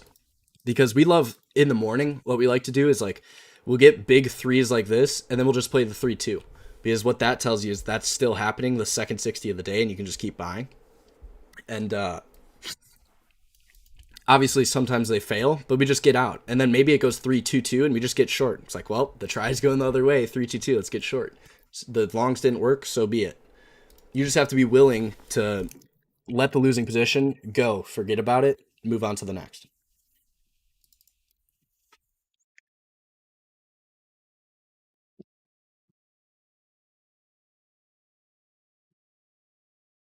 Yeah. So CC is current candle. I know you've been asking this a few times. I apologize. CC is current candle. This is the candle prior, and then this is the candle prior to that one. We had a few problems with the time frame continuity that we were working on. I don't know. Tom might give me some information about that now that I brought it up, but there's a few things we are still ironing out. But I see Elaine post gappers in Twitter. What is that exactly? That is the list of things gapping. So what we do with gappers is we trade in the direction of daily continuity, and we use 30 and 60-minute signals, and that's it. That's the whole thing. So, like for example, AMD was a gap up with the rest of the market here. So it was a gap up sell. They go 2 up in red on the day, 2-2 reversal 60. We get short, 2-2-2, 2-2 reversal here, get out. Or maybe flip long if you want. So that'd be an example. Gap and sell, that's preferred. And then what we actually did with AMD is we were using the 15er signals. So once you get good at it, if you use just the 30-60, sorry, I had to cough. But if you use just the 30-60, those signals it's like the signal takes an hour or maybe 2 hours to set up. So you get a lot of time to think and make sure you're making the right decision. And what we suggest for the new guys, trade the gap list that Elaine posts every morning. And what you then want to do is just get really good at one thing. Maybe you only trade inside bars, be a one-trick pony. Rob always used to say that, and it's absolutely true. Or you can just trade 2-2 reversals, perfectly fine. Do a 2-2 reversals, 30-60s, perfectly fine. What delta do I normally buy? It just depends. It depends specifically on what I'm expecting that trade to do. So like Qs, yesterday on Qs, what did we do? Yesterday, right at new low a day. So what would we say? It's like, well, all these guys got short and their stops are going to be where they got in or at obvious pivots, such as stops here, stops at the highs or at the previous highs of the candles. And then right here, the 60-minute changed back to green. So we knew the 60 and the day guys, they started getting short. Right here, the day, and then at that point, or actually it started, the 60, the week, the month, the quarter, the year, they all went green right here. And they were buying with the 60.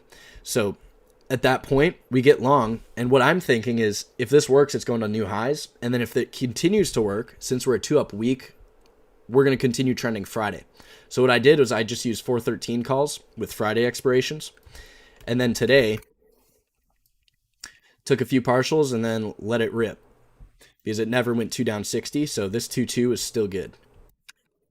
So like that would be an example of I'm expecting it to continue, but it's only this week. So I'll just use a weekly. But if I'm using, let's say, higher time frame stuff, like I traded TER at the end of last year. So this is also a semiconductor. We had the 2-2 month right here. And what I did was I used 2024 expirations. And it was like the end of 24. Because if this works, 2-2 month to go take this out at 118, what that would do is that would go inside year and up. So what I did was use the, oh gosh, I think they were the one, I'd have to go look. I don't really feel like pulling it up. I know Adby Not was actually talking about this. I believe they were the 115s for the end of 24. So I went further out of the money, but what I did was I did that because I know if this really works, those will be worth a ton more. And they were out of the money and they're relatively cheap. They're like $1,000 something a piece. How do you manage your stops? To the low of the candle you enter on. And the reason we do that is because if this is a 2 down, 2 up reversal on the month, that's a reversal on the month. As long as this stays green, and if it's going to fail, it's going to have to stop out the guys who got long first because that's what causes the big sell to occur. So if you have the stop at the low here, as long as it stays green and up there on the month, still good. Then once it's nice and bright green like this, it gets managed to even. Because we never want to let a winning trade go red. That's how you lose money. And we always want to have the nice tight stop and never let the winning trade go red. The low on the candle you entered or the trigger candle? The low of the candle you entered. You can also use the open of the candle you entered on as a continuity stop. Also perfectly fine by me. And we change that based on what the signal is as well. So I don't know if I have a good example. Let me go to AFRM. So we have signals that are momentum and we have signals that are reversal. So AFRM, this was a while ago. This would be an example of momentum. So this is a momentum hammer. And the reason it is because you close in the top half of this bar's range. You can see that. And that tells you it's momentum. Didn't retrace much. The hammer tells you they took some profit, some guys got short, and their stop's right here. So if that's going to work, it should go right away. Because it's momentum, you're expecting aggressive buyers to step up again. And if that's going to be the case, you can use a really tight stop at the open of the candle, or even you can use slight pennies below, but sometimes you'll have to re-enter a couple times. I see that pattern a lot. Yeah, I believe people call this the 3-bar play or something as well. But we also have, it's like, this is the kicking pattern here. So we can get long here with the stop at low a day because that should just go. It's another example of that. Oh, they hit magnitude? I have hit mag no on.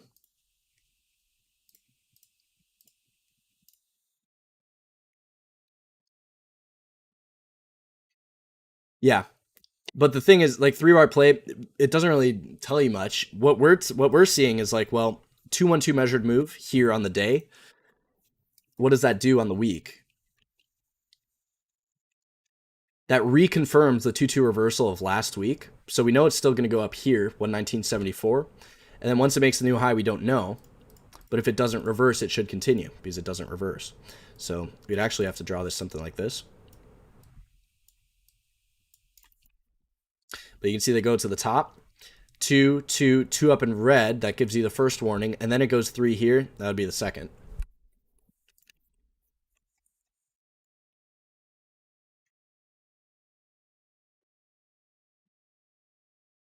Sometimes it's created after entry. Yeah, if it stops you out, get back in. It's still happening.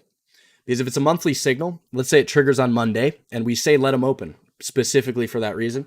But let's say it triggers Monday, goes up Tuesday, then turns around on Wednesday, takes out the weekly lows, and then it goes 2-2 on Thursday to go re-trigger the month again. You get back in because you got all month. If that's going to go, it's going to go.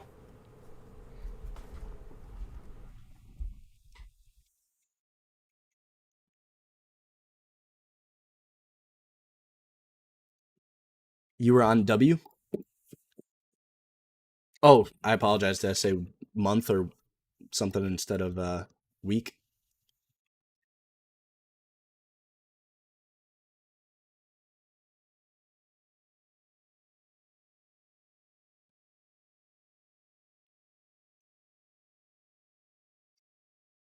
Oh, I was on week on the scanner. My bad.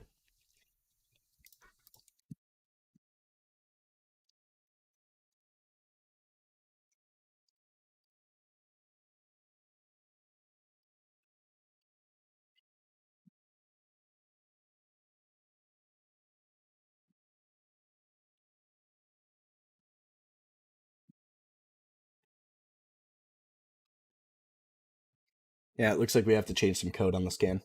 So once it goes 3 or basically makes a lower low, if you're long, get out. Yeah, that's a reversal. Because if it's higher high, higher low, it's still going. Even if it's red, still trending up. It's just corrective at that point. Like for example, I'm looking at it on my upper screen right here. LRCX. 2 up in red, is that a reversal? On a lower time frame it is. On here, no. Hasn't reversed anything. All that is corrective activity to trap people in shorts. Then right here, when it takes the high out, that's the momentum hammer. Another example of where you use the really tight continuity stop or even higher. And then they continue the rest of the day. Negated. Negated, I'm not sure. I think we're changing all that logic, so I'm not sure if it's going to be something we actually keep or not.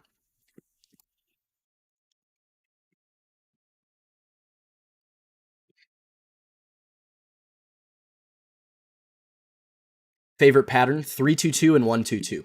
And the reason that is because a 3-2-2, great example of that is IBM from a couple months ago. Notice, slight lower low, they go 3 and they're still good from all this stuff. But what a 3-2-2 tells you is first, broadening formation.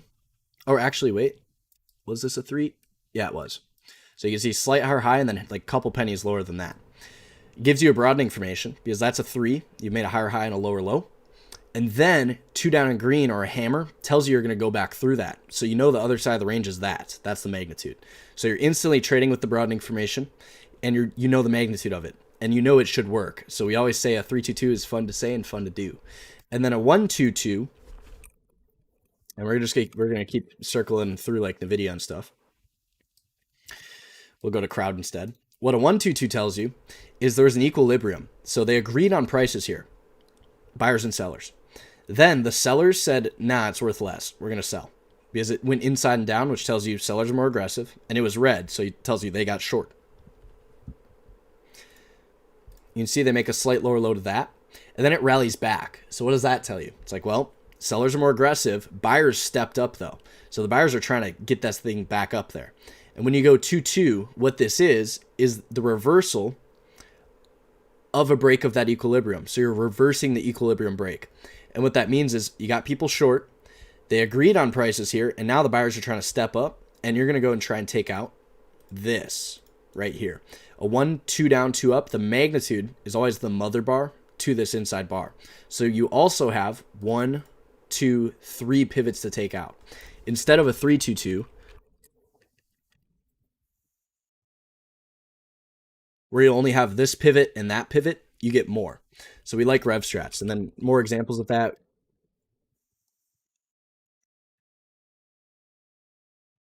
You can see like UAL. This was a rev strat as well, except it had 4 pivots because you had a double inside bar consolidation. So 1, 2, 3, 4 to take out.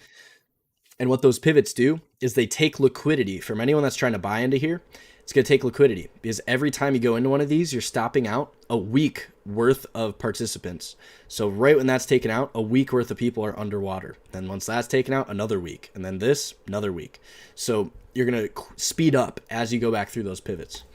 An example of that was from yesterday on a lower time frame on SMCI. I also have an example on DDOG, but you can see a 2 up, 2 down reversal after a gap up, so that's a sell. There was a triangle layout in here. We had a 2-2-15er to get re-short back into that. And then you'll see, notice you have all these pivots. You get a big, big candle because you stop out 1, 2, 3, 4 hours worth of guys who are long. So it speeds up. And if you go to like the 15, you'll see 2 up, 2 down after a corrective activity here. And then it doesn't reverse. 2, 2, bigger range, even bigger range. And now once they've stopped everyone out, they take some profit at low a day, and we did that with them. We also had an ad right here that we took, but failed to go outside day. And we just got out of everything. ICT or Stratmore. I like the Strat simply because of the simplicity. Where's it going? Up there. Where's my entry? Here. Where's my stop go? Right here. When do I get out? When it reverses. That's it.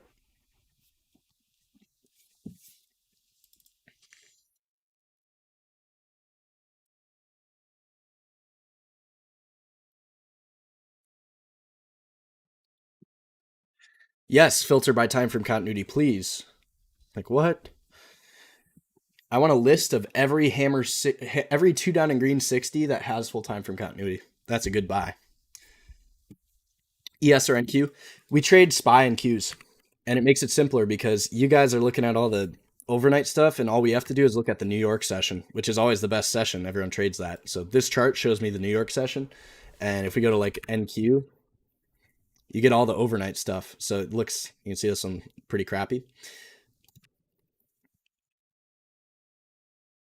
NQ is a great example of the broadening formation. You can see the 3 compound inside 1, 2 down, 2 up, and that's a rev strat.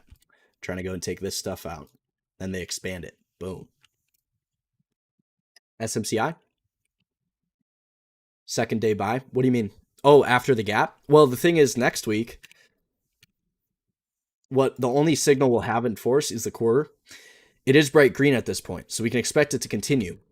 But as far as signals go, the only signal you'll have is the inside bar. And we'd prefer to buy after corrective activity. So what we want to see is ideally, we can play inside and up, but notice it's momentum. 2, 1, 2 continuation, and this is green, so no one's trapped short. So it's not the best trade here. What we'd prefer is stop out some of these guys with the tight stops, and then reversal back through that previous range. Because if we get some red candles in here, it's not letting me draw. If we get some red candles in here and stop some people out, we can trade back through that, make the new high, complete the broadening formation, then maybe they can expand out of that for us. So we're just going to have to wait till next week because the new week's going to open, the day in the week and the 60 will be coupled, and we'll have less information.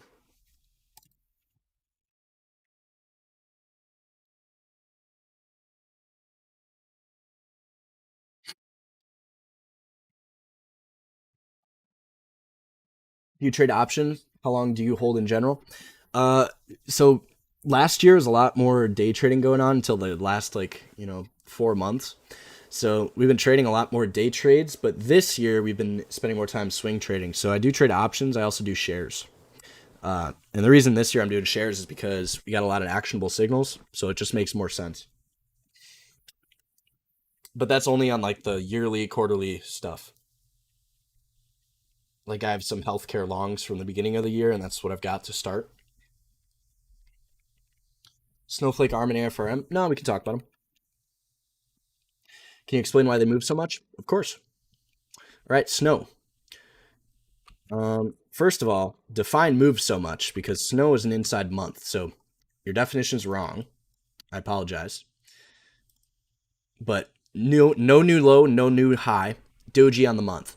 So when you're trading an inside month, first of all, you shouldn't be. You should go and trade something like this because this is actually going, right? So first problem.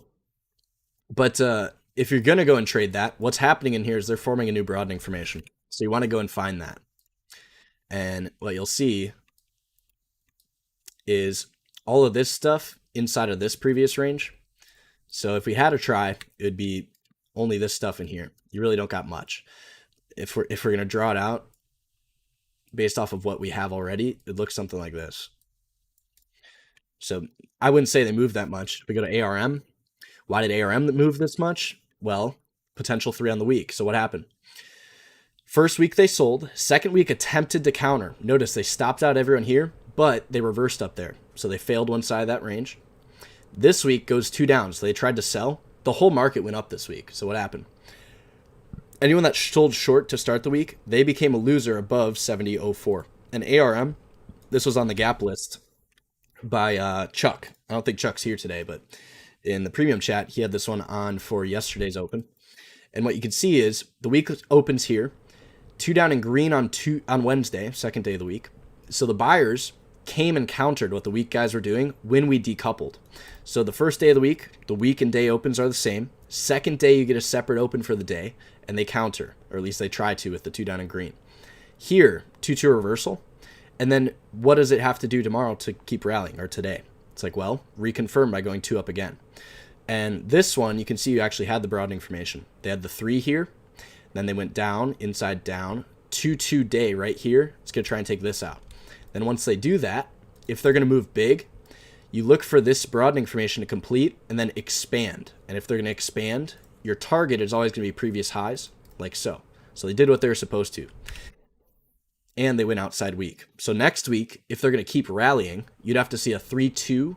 And we'd want to see them buy really aggressively on Monday and then come back again for more on Tuesday. If we look at the larger stuff, we don't have any previous range to come back through. So at all-time highs here, buyers have to step up. And on the year, it will be a 2-up year. So it's reconfirming what last year did, which means we're not stopping anyone out. But you can see on this year, we did trap some guys short to start. So there's a chance we could squeeze them out. And I'm not sure what ARM is a part of, what sector. SMH. Yeah, so if ARM is an SMH, like everything else in SMH taking last year's highs, that's a buy. That's good. But it's got to stay up there. We need new signals, ideally. So what's the rule to draw a broadening formation? So the simplest way is identifying a higher time frame outside bar, because that'll give you a try without a shadow of a doubt. That's a broadening formation. And then the slightly harder way is simply drawing right to left from whatever new highs you've made and whatever new lows you've made. So if we're looking at SMH, for example, if we're looking at price action right here on Thursday, 28th, how would we draw that? It's like, well, there's a new low here. What did that take out? Took out this stuff. So, okay, where's the new high? It's like, this is a new high. What's it a new high to? That. So these are all an outside bar of this stuff here. Now, a 2-up, 2-down reversal right here. Where's that trying to go? It's trying to take that out. And it does. Then, at the bottom of the broadening formation, 2 down, 2 up. It's trying to go up there. But goes up, up, up. 1, 3. So they try and reverse. 3, 1. They consolidate. They try and continue. You're going to see they make a slight higher high. So they did what they needed to do. Then a 2-2 reversal back down. So the try hasn't changed, but now it hammers. So what's that telling you it's trying to do? It's trying to take this out. Then you can see it gaps above the try, and now it's expanding. Momo hammer, boom. And we can go and just continue doing that. So like, let's go down here. How do we draw the try in this? They created a 3, so we can draw it like that. And we would say this is inside of all this stuff. So we're going to chop back and forth. They go into new highs. They go into new lows. Inside bar, 2 up. They do counter, but then the next day confirms that. Then the next day, Friday, that creates a weekly signal in there, 2-2 week, and that tells you it's going to try and take this out. And if they keep going, they'll make the new high and get you out of that broadening formation, that consolidation. So if we go back to the day, we can continue to just update this right to left. So they go back to the highs, and then that's the top of your try right there. And at that point, once you're going into these new highs, we're drawing right to left. So we're going to be expanding it as the range gets bigger.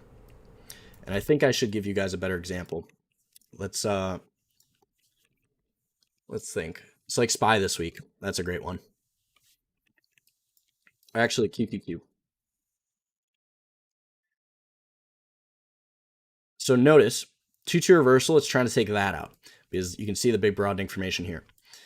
2 up, 2 down reversal. So what's happening? Now it's trying to make a new low to this and potentially new low to that. Once it makes the new low to this, that'd be short-term exhaustion risk because we've made new lows. We can't short below previous lows. We have to short back through a previous range. Once this hammers, where's your broadening formation? It's like, well, made new lows, reclaims above it. So you have your slightly lower low here. And then this is a 3.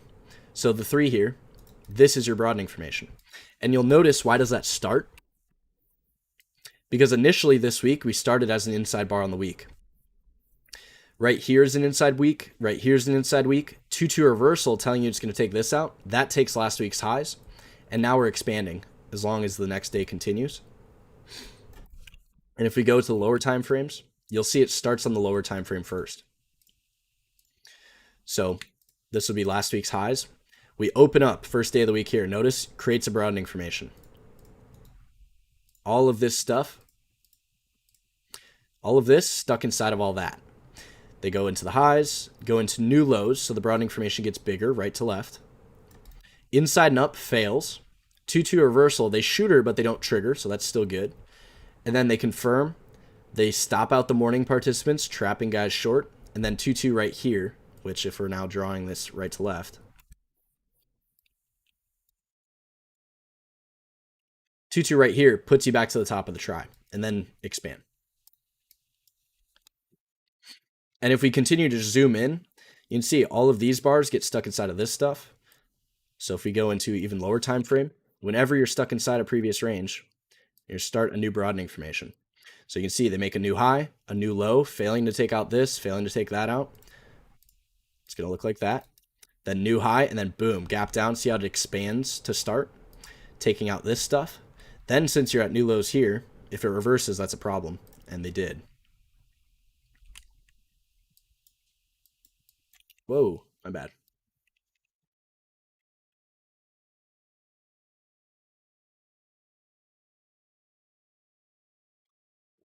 If it works with futures, yeah. So New York session, ideally. And what I would suggest is SPY and QQQ, IWM, DIA. I have a video. If you go to the Trading Guides channel, I had a video specifically where I talked about trading futures and what I would want to do if I'm going to trade the futures. The reason we don't is because the futures are the average weighting of every stock in the market. So like the S&P, you're going to have multiple sectors in there, and not every sector is a buy at any point in time. And the reason that's important to make a distinction of is if we go and trade XLK as a stock trader, you can see if we're trading XLK this month, we're having a good month, bright green. So we know technologies are a buy. If we're trading energies this month, we better not be buying that. But both of those are still going to be a part of the S&P. And if we go to like utilities, that's also part of the S&P. That's going down this month. So this puts a slight weight on the indexes to the downside. But instead of trading the index, which averages this into the price, we can go directly to like SMCI, or we can go directly to like NVIDIA, or we can go directly to AMD, because we know tech's going up, so we just go buy tech instead. And these will move much bigger than any index is going to move.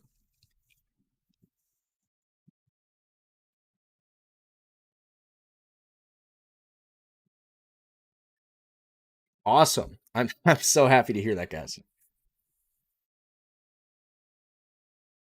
How do you see Qs opening on Monday?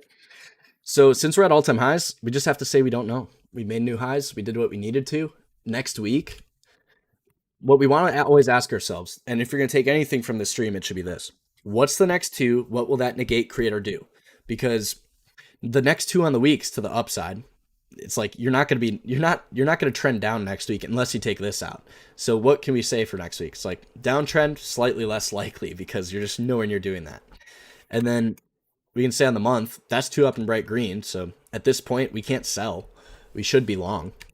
And then on the day, how are you going to reverse this day? It's like that's going to be some trouble. Take out this 414.81.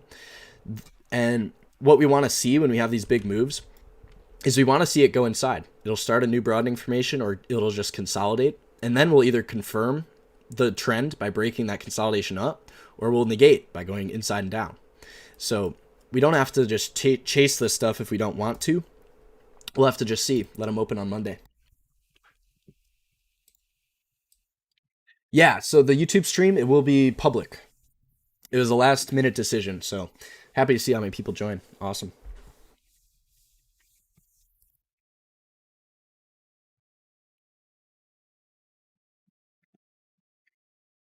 Yeah, so ideally on the 60, what you're looking to do is you want to identify about 10 minutes before the flip. Is that a 60 signal? If so, where's the time frame continuity?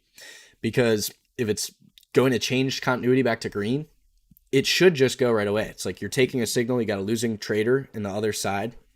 It's like, I know we're going to keep going back to this example, but 322, fun to say and fun to do, right? It's like right when that 60 changes green, now we're buyers. The 60 is green, the week, the month is green. We know that's a buy.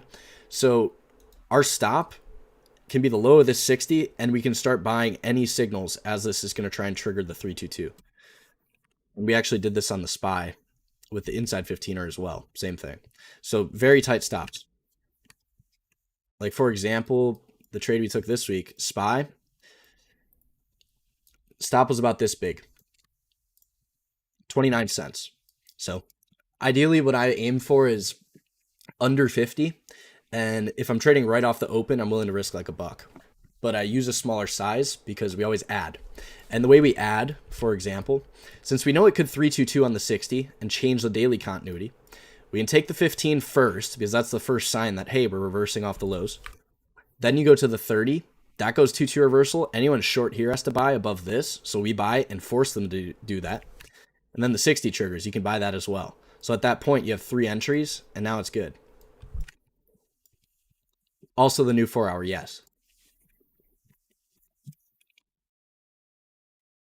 And you can see the 4-hour. 4 hours down.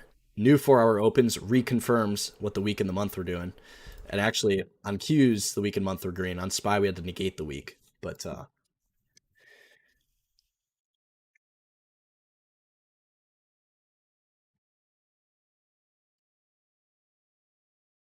awesome. Yeah, SPY and QQQ. Would I suggest just trading that? You can. What you have to be willing to do is not trade. Because like when you get a mother bar, that's the biggest thing that kills people that are trading the futures. Like this, the whole beginning of the week. I don't know how many people here are trading ICT, but if you're trading ICT, you do a lot of better when it's chopping around. At least in my opinion, you do. And then once you get into this trend stuff into the highs, you're like, how do I get in that? Because it just keeps going. But I kind of lost my train of thought. What was I? Would you suggest just trading SPY and QQQ? They just go sideways more often. That's pretty much what I was getting at. You can see very sideways, but during that sideways stuff, we'd rather just go and trade like the things that are moving, like AMD's. During that sideways stuff, AMD's rallying. So when the market turns around and starts rallying, this goes twice as fast.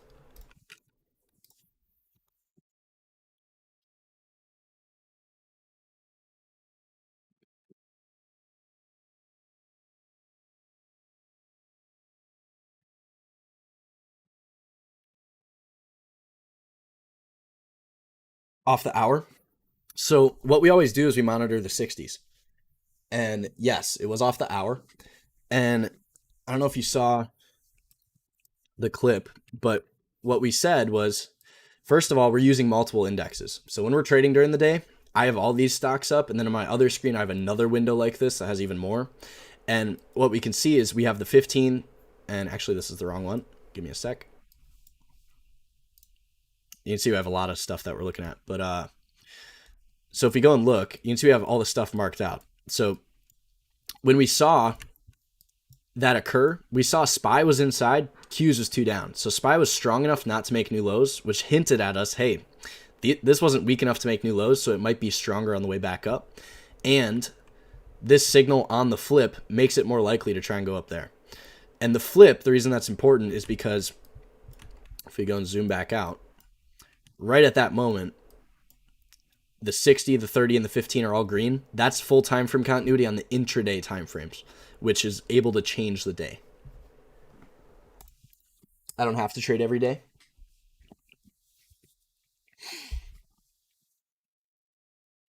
Yeah, no, if you don't have to trade every day, what you want to trade is twos and twos going three all in the same direction with the same color.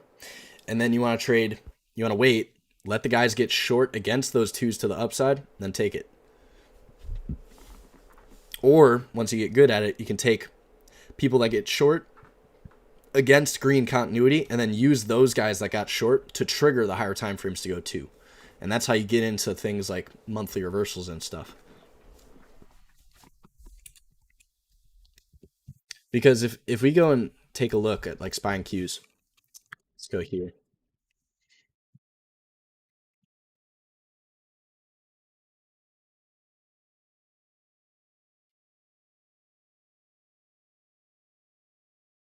So if we're looking at continuity and we're just strictly like, I want to trade with time frame continuity because that's what winning trades look like, you would have just not traded for 3 months if you're going to be very strict with the futures.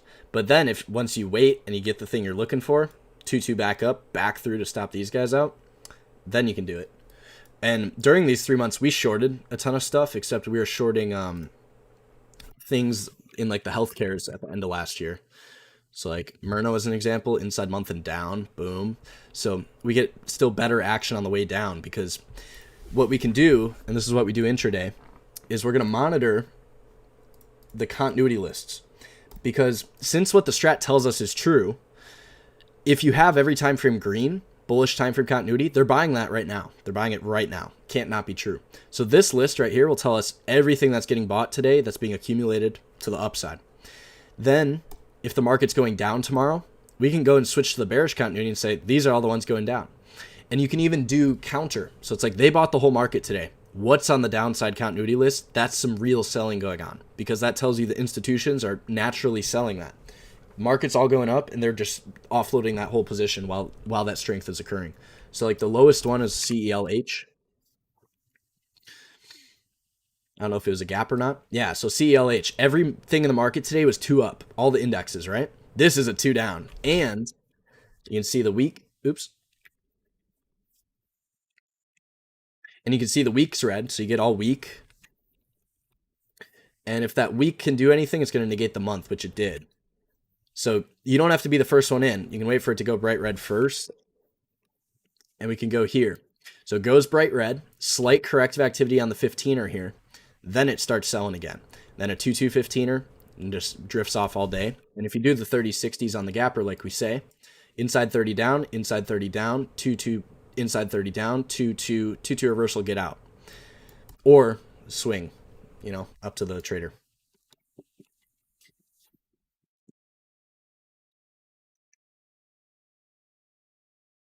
And then you can go on the 60. I don't think there's anything. You can see each 60 just reconfirmed. 2 down, 2 down, 2 down, 2 down. 2 down in green, potential reversal. And then it actually didn't reverse the 60. So what we would say is the 30-minute participants here, you can see they took profit or tried to get long. And then the 60 guys just came back again and sold with the day, the week, and the month.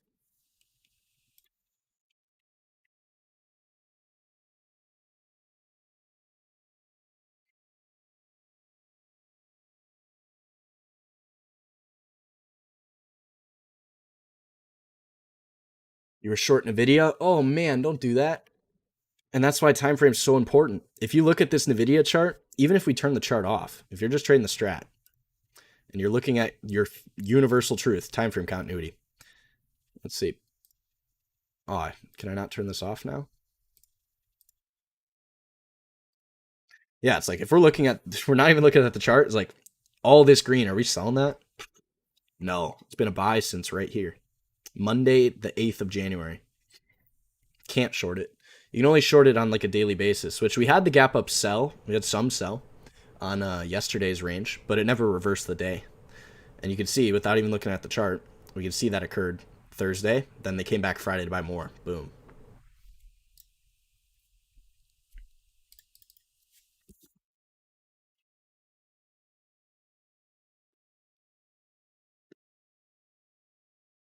So if we're going to short NVIDIA, it's like, what can we do?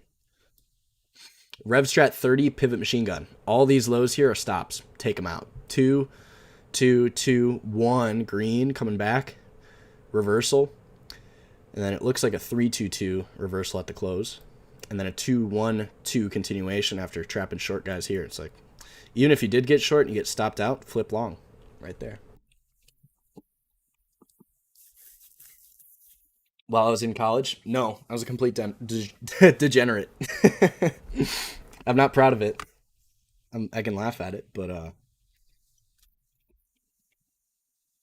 just being honest.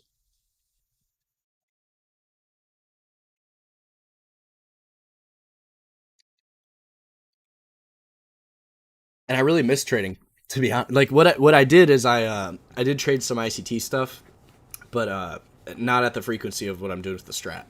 Not even close.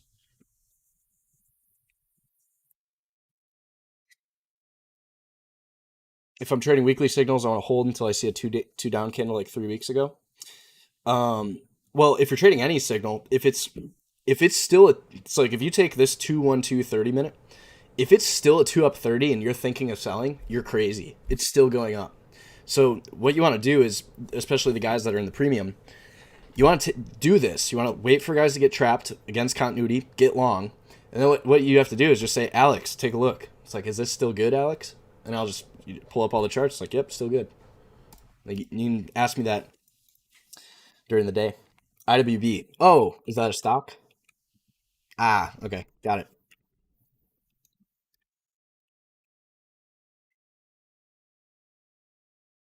Weekly. Yeah. So a 2 up, 2 down. It depends where you're in. If you got the 3-2 weeks with the whole market when it all simultaneously broke right here, you don't have to do anything. You're fine. Because a 2 up, 2 down here, does that negate your entry that is 12% lower? Probably not. If we go on the year, is that year still confirming? Yeah. So you got all year. And we did trap some short guys in 2022, so there's a chance this really takes off.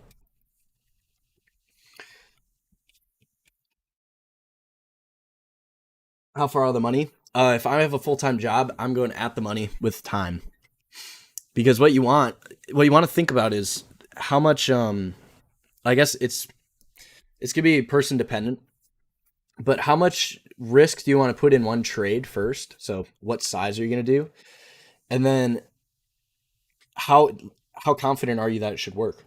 Because like sometimes, like last week, we had RevStrat weeks on the airlines. I was like, this is gonna work great. So I threw like $2,000 in UAL calls, and it worked great, right? So I was willing to do that, and I used a lot of time, so I didn't have as much theta risk if it didn't work.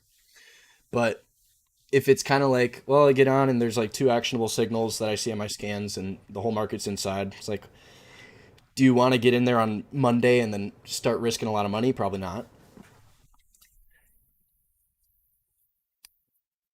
Especially if you're really out of the money options, that's a problem. So what you want to do is if you're going to go out of the money, you want as much information as possible to confirm that.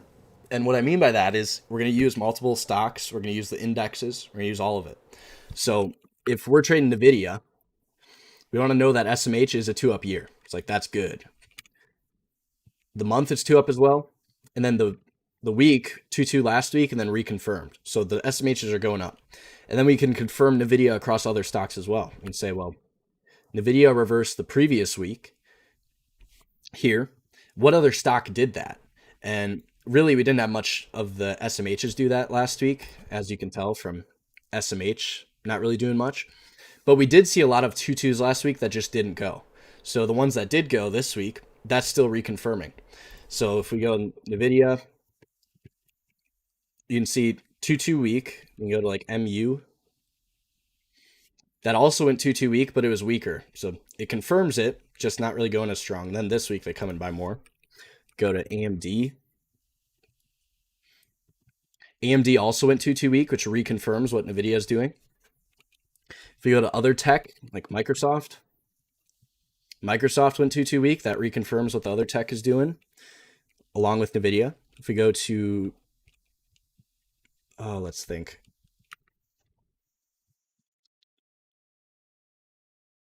I know Tesla didn't reconfirm. Really, it's like Microsoft, NVIDIA, Meta. Meta was actually 2 week as well, so that reconfirms tech / semiconductors. So you can see it's like we want to see multiple of those signals setting up, and that gives you more confidence. Then you can use some more out of the money stuff. But if I was just full-time job and not want to worry about it, I'd go at the money. It's expensive if you go, yeah. So that's another thing, stock picks. You have to choose what you're going to trade. If you don't have a lot of money to risk, Dow Jones is going to be a great universe to start on if you're trying to swing trade and do all that stuff. The only thing is this month it's not doing crazy good.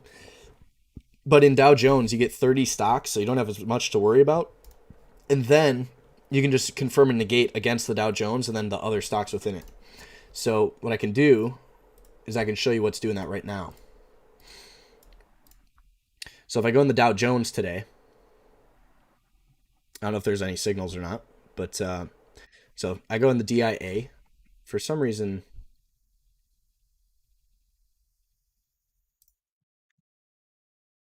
to go to their Dow Jones, my bad. Yeah, so notice all this. So Dow Jones, on the month it's green, everything else is green. So we can go and say what's weekly signals in force in Dow Jones. And we can't do this based on the index yet on the website, but what I can do here is I can do signals on the week. So it's like on the weekly basis, I'll sort by market cap, why not? We have a 3-1 and a 3-2-2 in Cisco. So we can go into Cisco. We know Dow Jones is going up. So we can go 3-2-2 in Cisco and we can do that. And you would have to do it. This would be an example of day to trigger the week. And then the other one was it McDonald's? So McDonald's 3-1-2 weeks to the upside. Where's that trying to go? It already did it. So now it's at all-time highs. We'll have to see, does that keep going? But just a few examples just off the scans. And then we can also go and say the stronger stuff reversed last week. So we'd prefer, we can go and see what's looking at continuations.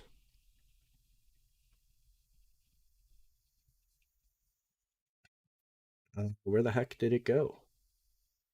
There it is. So we can see anything that's green here is just continuing what last week did. So Microsoft, Apple, technology, V and JPM, which tells you the financials, which we know financials into next week have the 2 weeks. We have more info tech, except that's not going. So CRM, Home Depot, Walmart. We already looked at Walmart today. Go to Home Depot. So Home Depot, that was an example. 2 down, 2 up week, second week of the year. Boom. And that tells you Dow Jones reconfirms what that was doing. And what we saw at the beginning of the year was Dow Jones on the week. Everything was selling to start the year, and this one stayed up, which was another reason we expected the stuff to recover the second week of the year. But you can see that.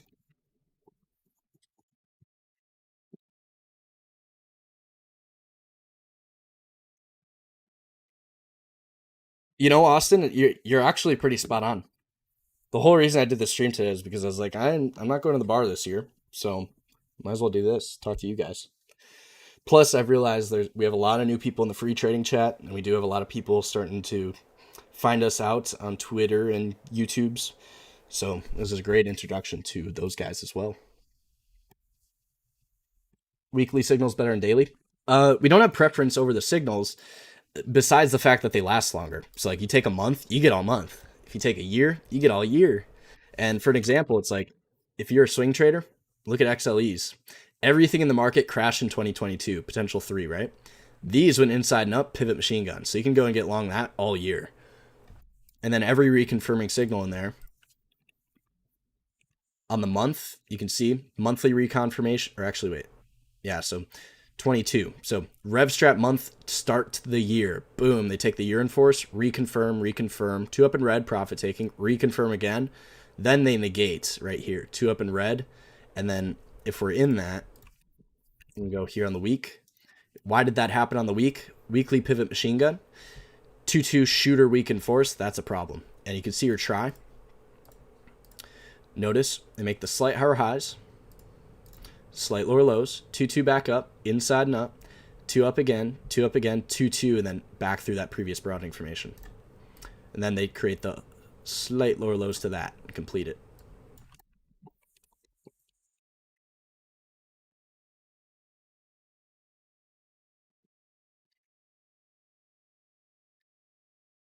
Uh, 4-hour entries in the morning, but sometimes don't make it to the daily. Well, the 4-hour entries, what you're doing with your signals and your different time frames is you're just identifying groups, right? Like we always say, it's a participation group. And the reason that distinction is important is because if you're looking at a weekly chart, you're looking at 5 days normally. Sometimes it's 4, like last week with Martin Luther King, or actually this week, I mean. But you're looking at 5 days worth of participants, so that's a weekly participation group. If you're above that, 5 days worth of participants are now underwater. It's a hammer and force, right? So we expected to take that out, and it did. So if you're looking at a 4-hour, what you're truly looking at is the last, I think, like 2.5 to 3 hours of participants during the trading day. I don't know if we had any this week, but yeah. So like if we're looking at a 4-hour, this just shows you first 4 hours, these guys got short. So if we're above that, 4 hours of participants who were short now have to buy. So that's all it's telling you. So when you're trading a 4-hour into the day, what you're looking for is simply it's got to take the day out, because if these 4-hour guys, which is only like 2.5 hours here, can't take that out, you can't do anything else. But it's still an additional signal you can use.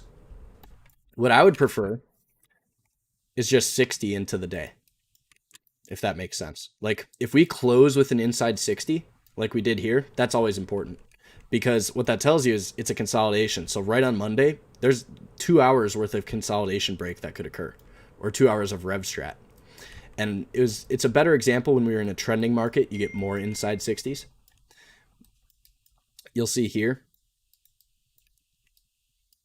We didn't have one here.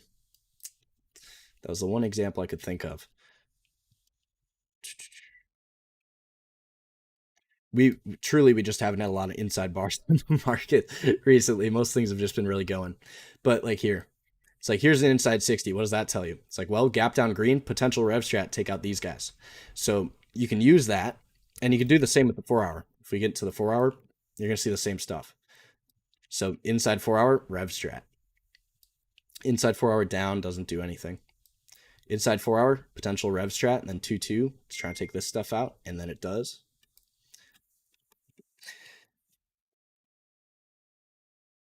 But truly, to make it simpler, day, week, month just makes it easy. I'm not against the lower time frame stuff. It just makes it take more time for whatever you're going to do.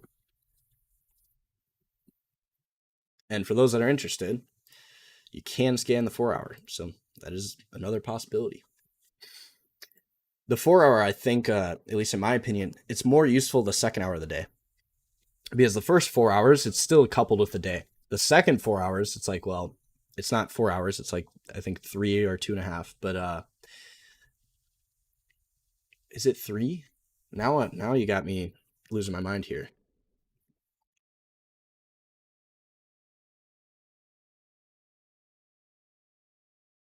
So it's 6 hours. So yeah, 2 hours.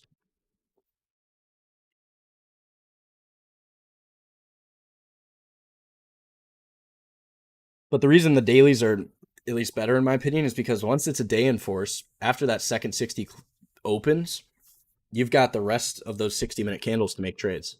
It's like, boom, continuation, second 60 opens and reconfirms. It's like now you got 1, 2, 3, 4, 5, 6 60 candles to play. And you know where it's going that day because it's in force.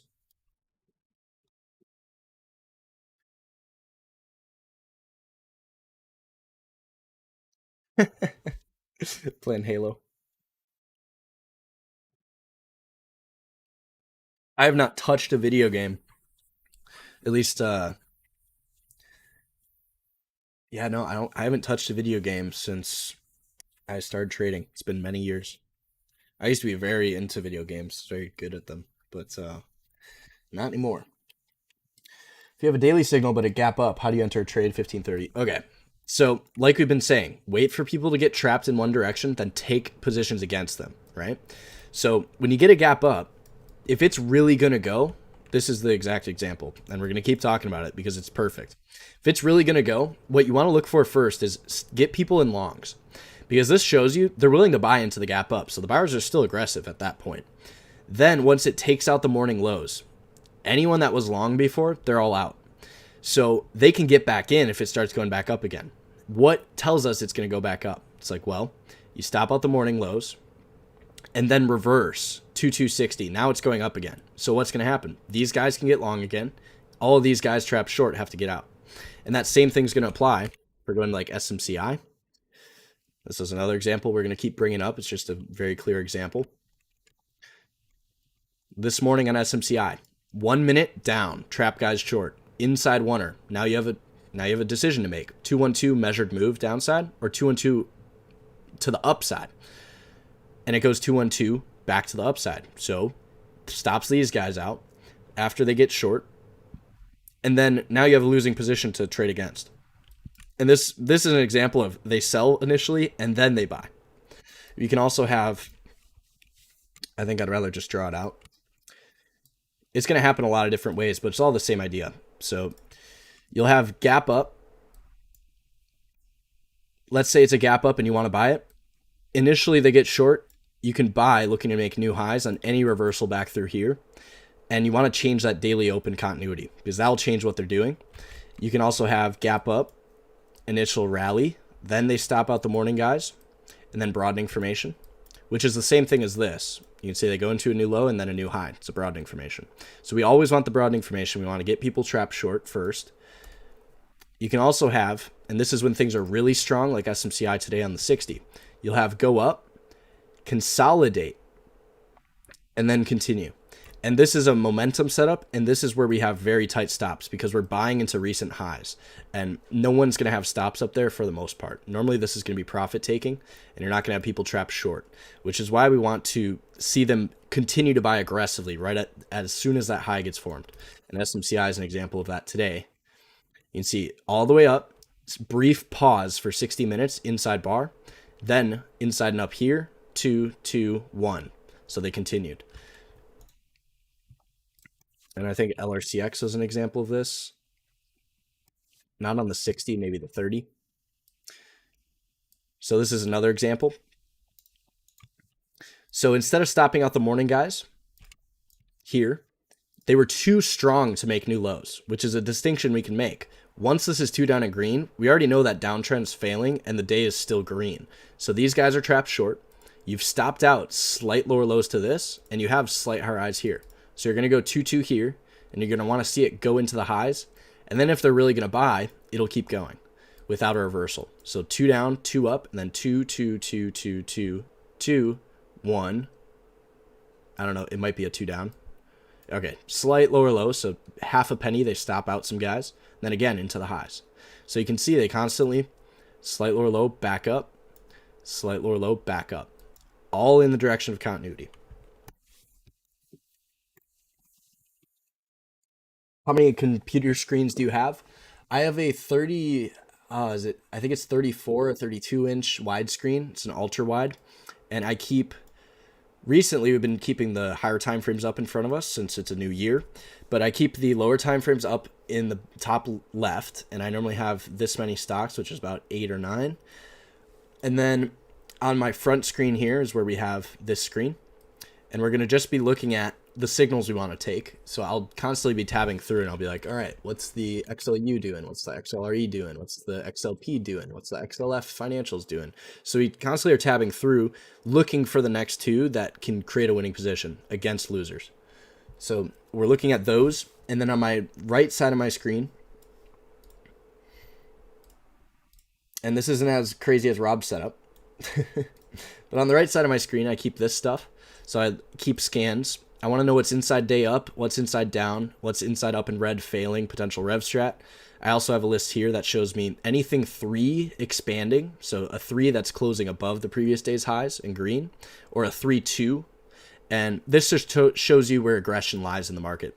So if we're looking at the market, we can instantly see TMO and AMGN. Those are both healthcare names, and they're going 3-2s, which are normally more aggressive. So just an example. But you can see if we go today, it's like what's confirming what the market's doing with an inside bar actionable signal. It's like, here's all the winners.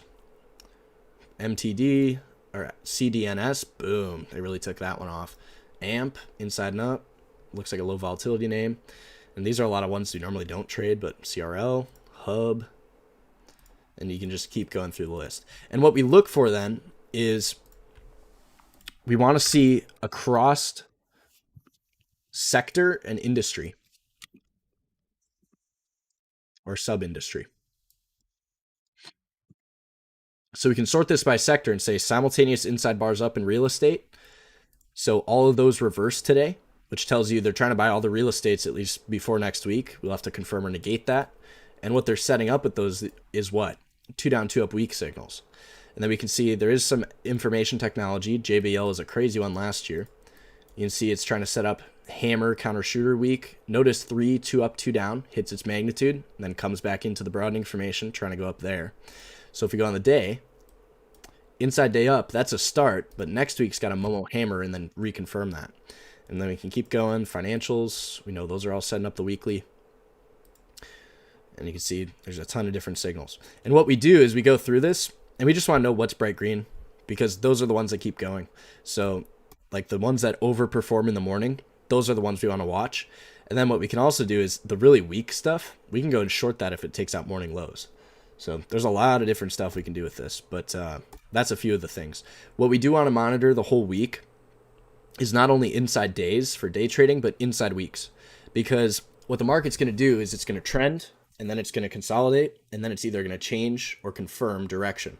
So every week you have a list of inside weeks. If those equilibriums are breaking higher, and let's say 90% of them break to the upside, you know everything that went sideways last week while the market rallied is now getting bought. So they're reconfirming the buy. So that's a good thing. So we can monitor that as well. And we can do that even on like a month, quarter, year basis. Scenarios for gap downs as well. Yes, we just haven't had many that we've traded recently, so I'm gonna have to think. XLF was an example. This was not one we actually got to trade, but it's an example. So gap down here, anyone that was long before, since it closed green, they're stopped out. And this would be an example of not using the 30-60s, but the lower time frames off the open. So when it gap down buy, you're trying to go outside the previous day's range. You're trying to make the slight higher highs and slight lower lows. So once you've made the new low, since we know price takes out both sides, if you go new low to this day's low here, then come back above it, 2215, we're going to go to yesterday's highs. And then it does, and then it exhausts with the reversal, so we just get out. If it's going to continue, we continue to add. But since it reversed and didn't go back up, no reason to add.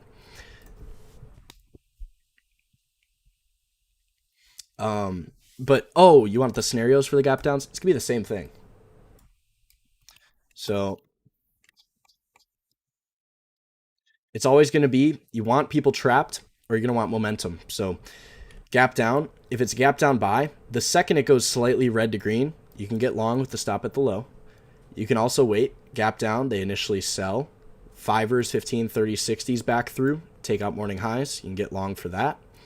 You can have gap down instantly go green with no entries, and then momentum back up, like an inside 15, 5, 30, 60.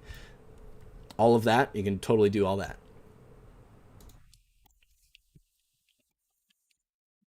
You can also have gap down buy and then they stop out the morning guys. So let's say they gap down buy and then the second 15 goes outside or something. Oops. Spencer, I'm going to meet you. Sorry. But so gap down, they initially buy and then they go stop out the morning guys, taking out their stops. The second you're reclaiming those morning lows, broadening formation, potentially go back up there. So you can look to take this up.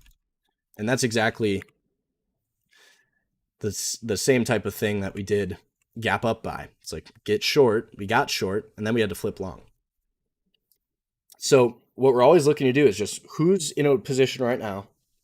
Can we take things against that position and change continuity so those guys have to sell or buy? And then let's say that reversal fails, it makes the new low a day and we expect it to sell, but then it starts reversing back through. Just flip long.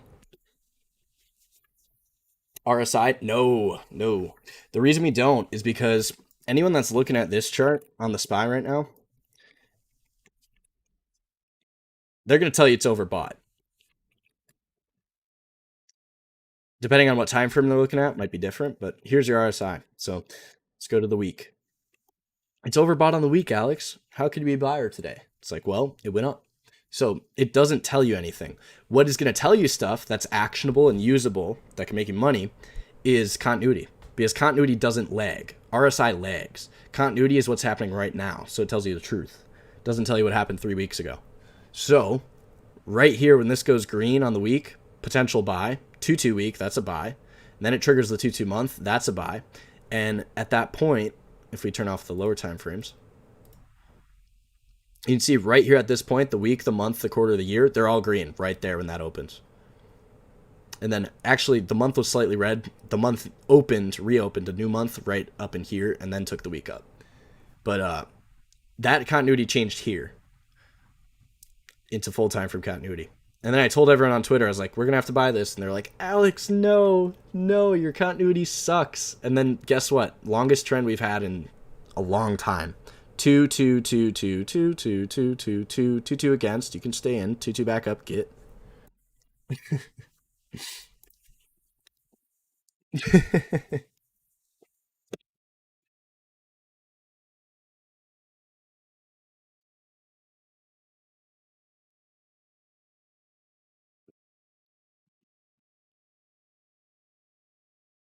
Trying to think of other gap down buys. JPM was one. We didn't get to trade this one, but there just hasn't been too many. Gap down, red to green. Notice they trap guys short and then boom, green. If you're a daily guy, long with the stop at low a day, trying to target yesterday's lows first, and then above that, those highs. Notice they did stop guys out, and then they go back up above those lows, so now we're still trying to go up here. And on the gap down buy, most of it happened first hour of the day. So first hour they buy, notice second hour, they came back to try and buy more, but they weren't strong. What we want to see is they sell or buy and then come back again for more. Notice that close at the lows, nice and red. That tells you it's more likely you keep going. But at this point, once it's 2 up in red and then stuck in here, we're doing nothing with that. We're going to trade something else. But since it's a gapper, you continue watching that because that's still a gap down buy potentially if it doesn't reverse. And they reversed the day, but then they reversed it back up. And this happened with the whole market on Thursday. Right on that 60 flip, the financials all reversed with the rest of the market, which is why it moved so quickly. And that's another thing we haven't talked about is what you can do is you can watch the SPY, the Qs, the IBM, the DIA all at the same time. And if you see a 2-2 reversal across all of them, or an inside reversal, or any actionable signal across all of them, that's a good thing to know about. The whole market just reversed. It's like, yes, give me that. And that's what we traded on Thursday. And when that occurs, what it tells you is they're willing to buy the whole market. They're buying everything they can get their hands on, which is why it continues like it did today, because everything reconfirmed that reversal and the weak stuff reversed the second day.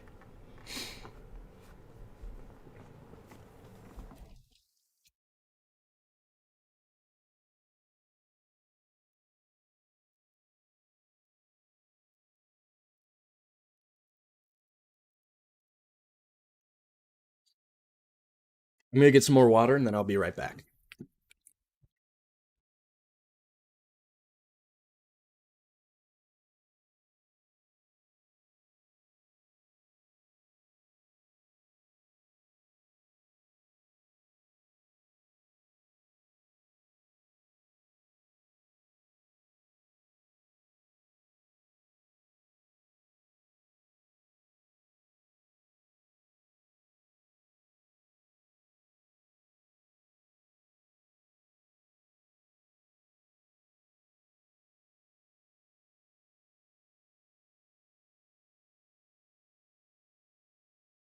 The other thing I haven't mentioned with gaps is it'll change the perception of the participants.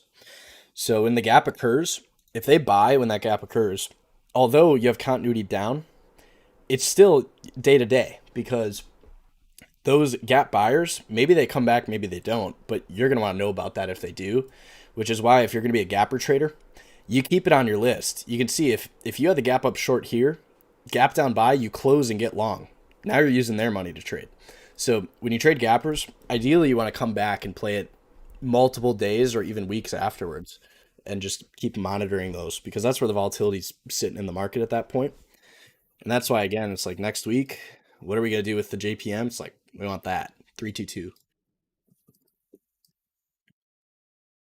triangle layout. So what do we mean by that? You wait for the broadening formation to form. Everyone's like, how do we draw it out? It's like, just wait and you'll see it.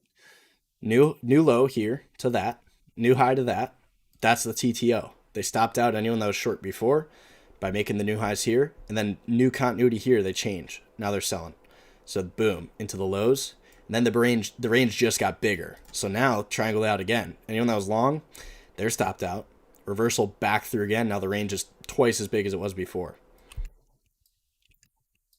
And notice, why does that form? It's because you're stuck inside of all this stuff.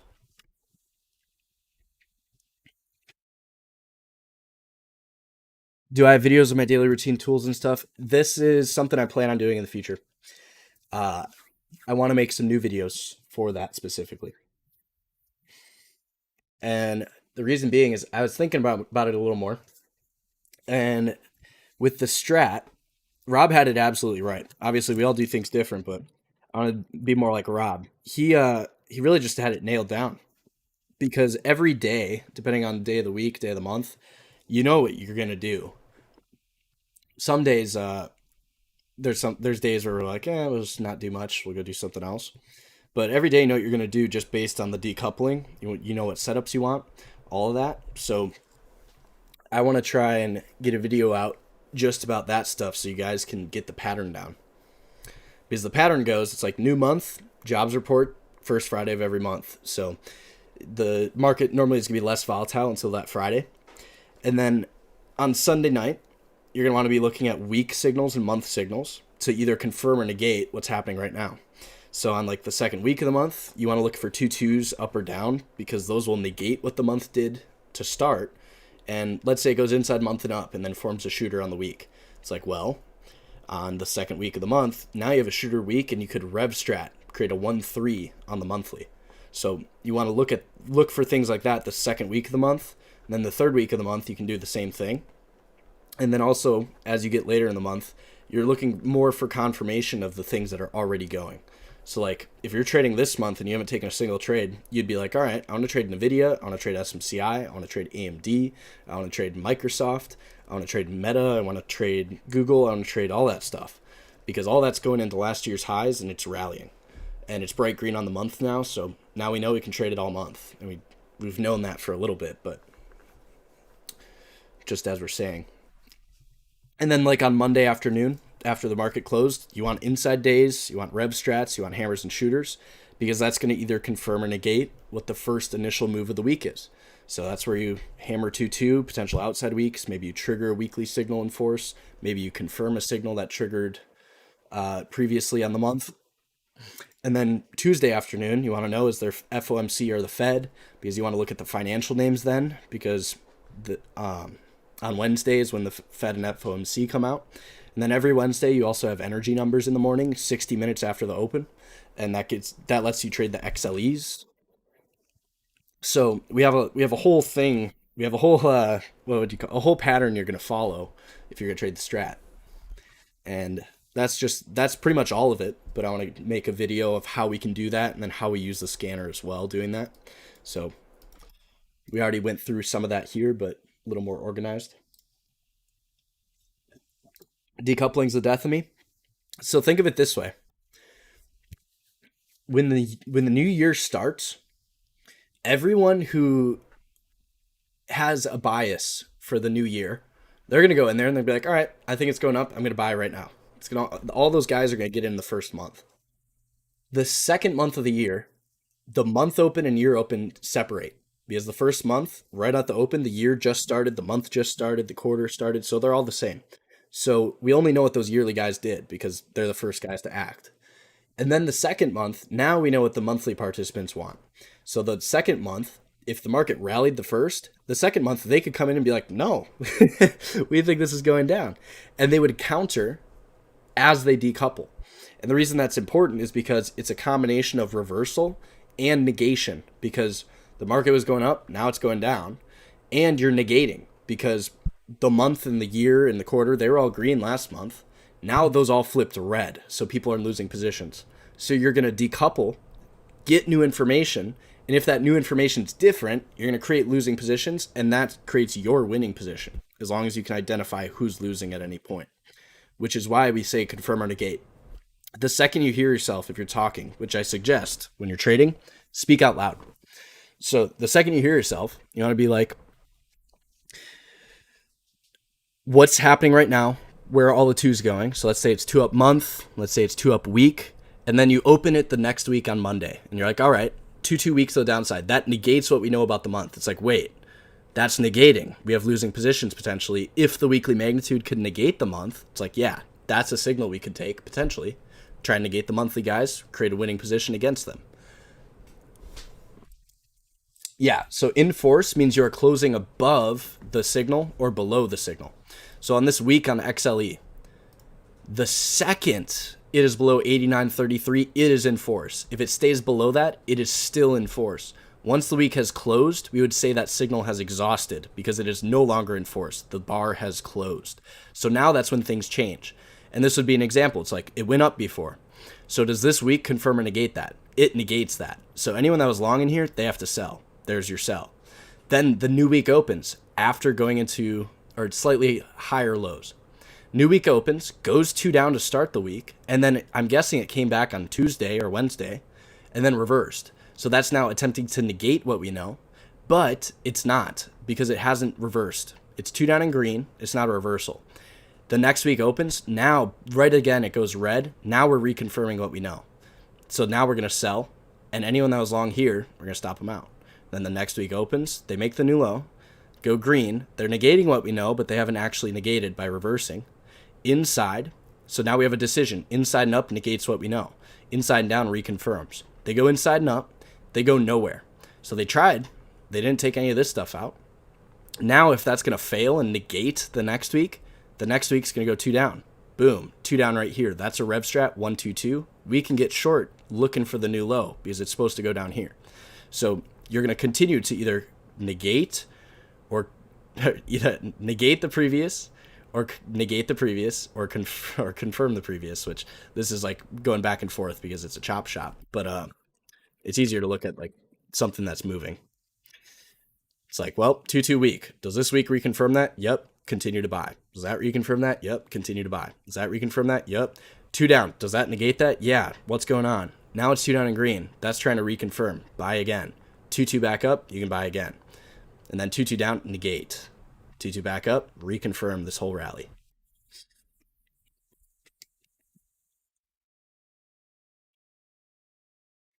Hammer and shooter.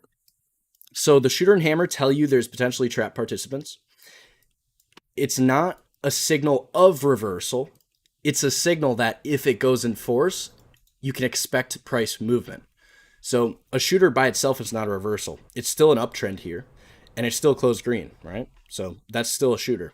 It's just 2 up and green at that point. The 2 down, now that's a shooter in force when this candle's below that. So now that's a reversal signal.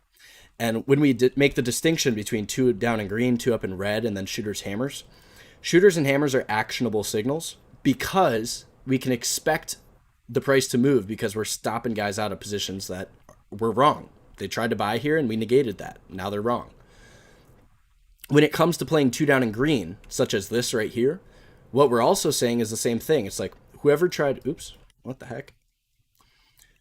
Whoever tried to sell below last week's lows, which they did because it was red at some point, we negated that by going red to green. So 2 down in green, that tells us, first of all, he trapped guys short, stopped some guys out here, making the slight lower lows, and it went 2 down in green. So buyers stepped up. So what we're looking for when we look 2 down in green like this is a continuation of what the buyers did. When we're looking at a shooter, we're looking to actually negate what they previously did, if that makes sense. So 2 down in green just shows aggressive buyers. 2 up shooter, it shows there was aggressive buyers and then the seller stepped up. So do they come back again and try and do that again? So it's similar, but hopefully that makes sense. Do I use fibs?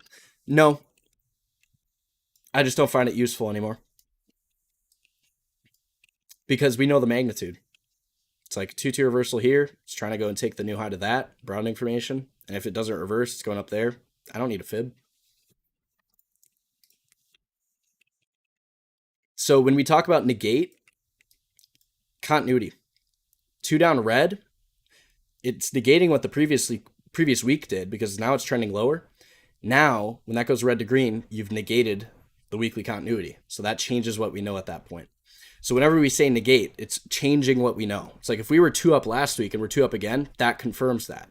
If we were 2 up last week in green and we start going red on the week, it's negating that based on continuity, but it's not negating the week. It's not negating the trend last week by reversing it. It's just red.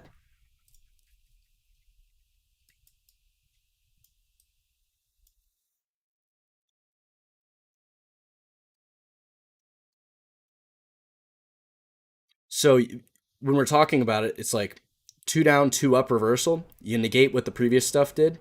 And then the continuity change here is also negating previous continuity because the continuity changed. If that makes sense. It's really just what was the condition before? What is it now? And does that change? Because we're always looking at 1, 2s, and 3s. Is it a trend or not? And then we're looking at continuity. Is it still good going green? Is it, or did it change? Is it going red now?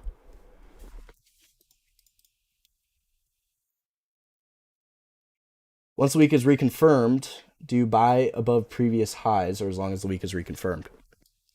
Wait, buy above previous highs or as long as I'm confused by your question.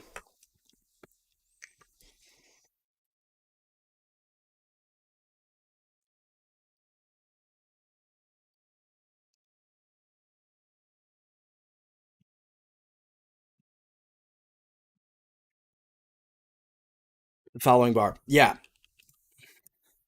So the reason this buying the 2-2 reversal is different than a breakout is because what we're looking at is 1 week worth of participation group, so 5 days worth of trading. The guys within that 5 days got short. Their stops are either within this range or at the high. So when it goes green here, it's negating that. It hasn't negated by going 2-2 week, but it is negating what we knew to be true last week with the red week. When it goes 2-2 back up, that's the buy. Right, anywhere above that, we continue to look for additional actionable signals.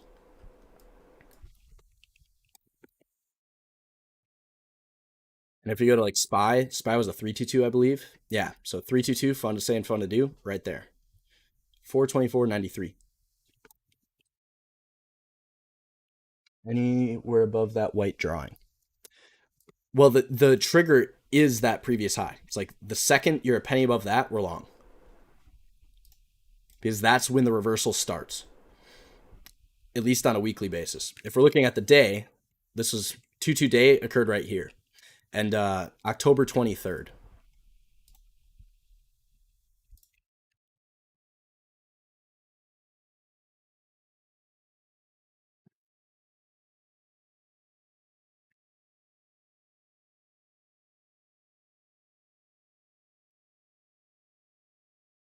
Oh, wait. Here it is. Right here, 414.60.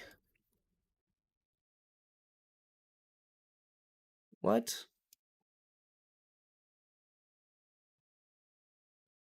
Maybe I posted the cues. No, I know for a fact I did.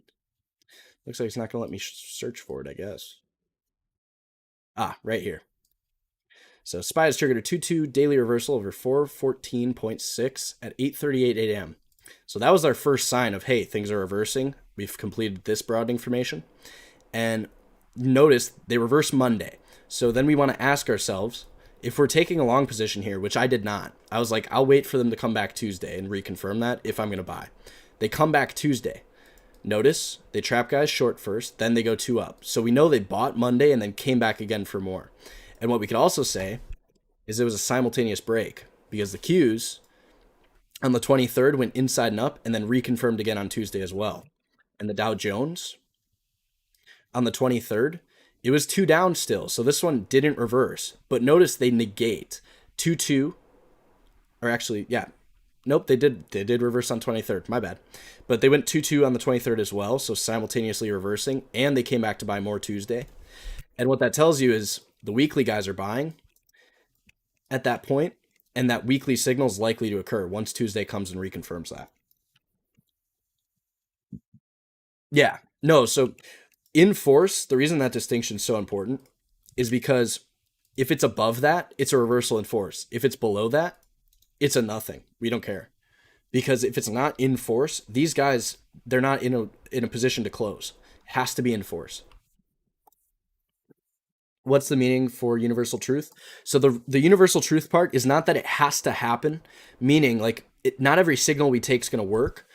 But what we mean by that is you cannot trade outside of the bounds of what we know to be true, because this candle is always going to be either a 1, a 2, or a 3 without a shadow of a doubt, irrefutable. You cannot refute that. This candle also, it's going to change continuity here first if it's going to be a 2 to the upside. So continuity, you can't get around that either because you have separate openings. That's always going to occur. And then the broadening formation, since the outside bar exists and is a broadening formation in and of itself, we know that's the only chart pattern that is actually usable when trading because it's the only one that has a bearing on price. And what it tells us is price takes out one side, fails with changing continuity, and then takes the other side out. So what we look to do is trade in the direction of the most 2s and 2s going 3, because a 2 going 3, we know where it's trying to go. And if every other time frame below that 2 going 3 is a 2 up, we know it's doing that. So you can't refute any of what I've just said, which means the strat is universal truths. And the reason it's done like that is because Rob, when he came into trading, he had the same problems with everyone else. He was like, well, I don't know. Is this a buy? Is this a sell? What's the market condition? Like everyone says the head and shoulders this, but here's the failed head and shoulders pattern. It's like, where's the actual pattern that works? It's like, well, the actual pattern that works is you're always going to fail previous lows and take out previous highs. Just how it works. New low, new highs. New lows, new highs. Has to happen. And you can see you had a 2 going 3 on the quarter right here. Notice everyone gets short, hits its first target, so short-term exhaustion risk on the quarter. Then it flips green here. If you were short before, you get out. And that's what we had to do. We got out. We were short. And then we get out, and you have to get long, because where's this potential 3 going? It's going up there. And then if it's strong, it'll take that out.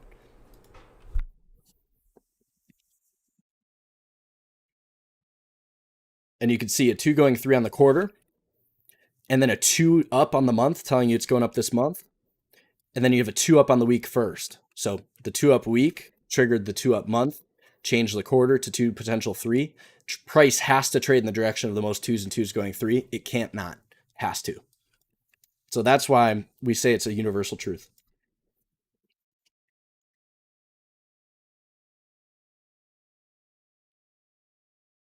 Can you talk about why we mark the previous day high and low? So we don't have to mark it, but the reason it's important is previous day's range is a previous range, right? So we're either going to be a 1, 2, or 3 to the previous day's range. We're either going to go 2 down, trying to trend lower. We're going to go 3 of the previous day's range, rejecting a trend lower. Or we're going to go inside of the previous range, or we're going to be a 2 up to the previous range. So we're always wondering, are we confirming what yesterday did, or are we negating?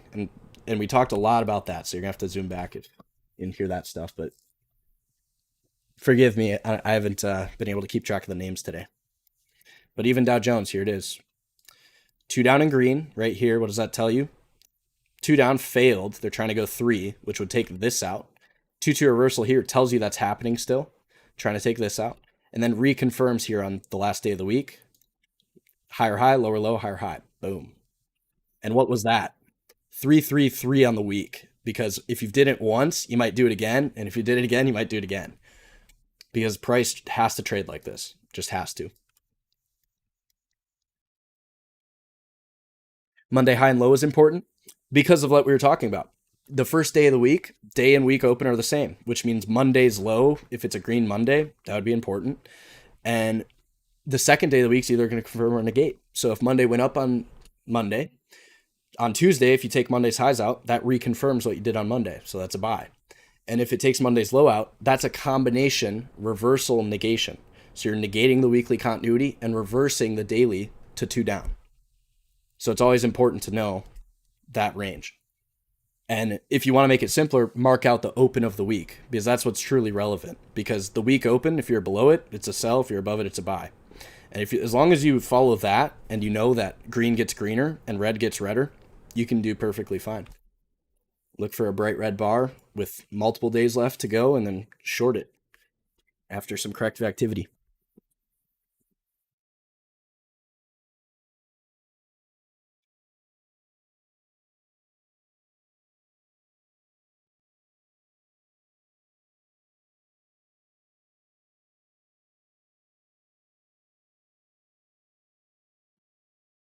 So when you say a stock has an hour to do something, the signal ends, it's over. Can you explain? What does it mean?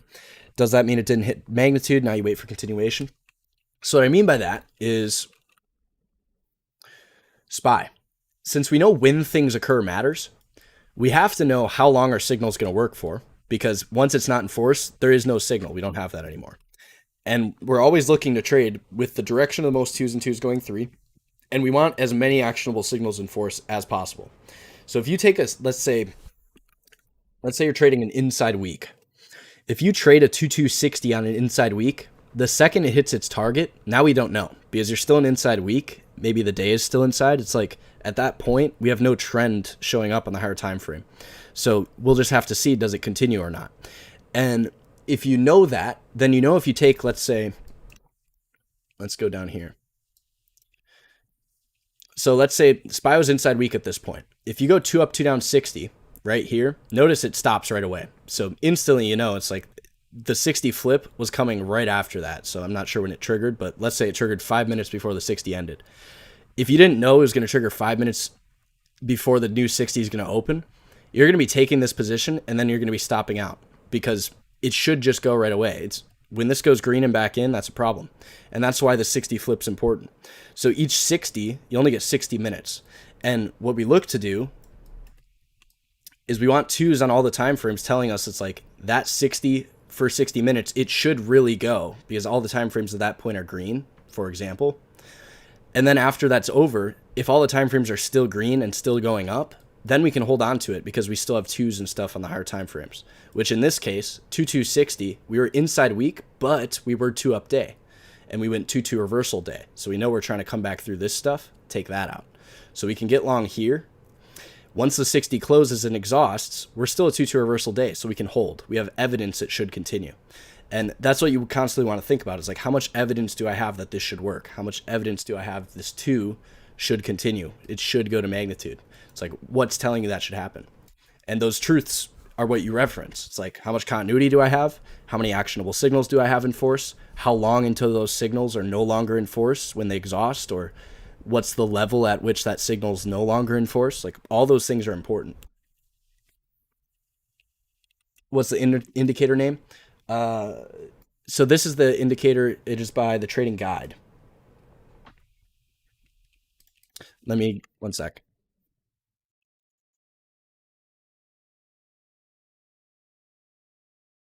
I posted the link a second ago, so here it is.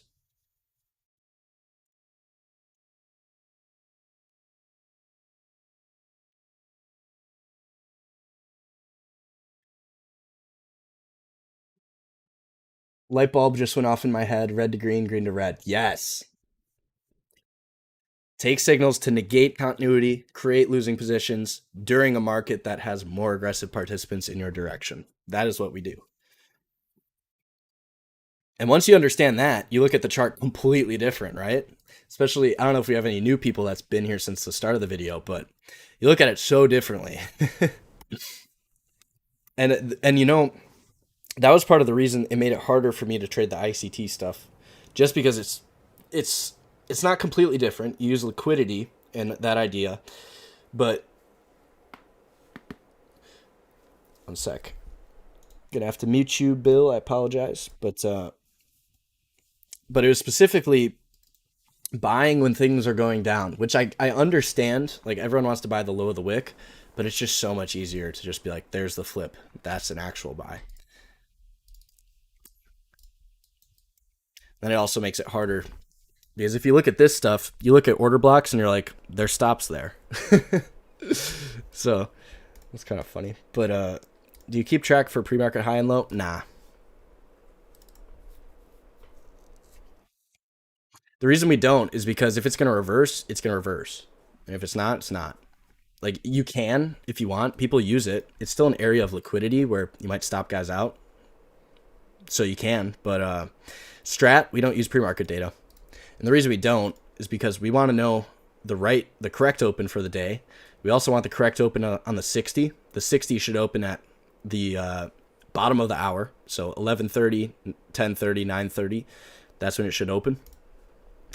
And the reason that is because news events occur at those times.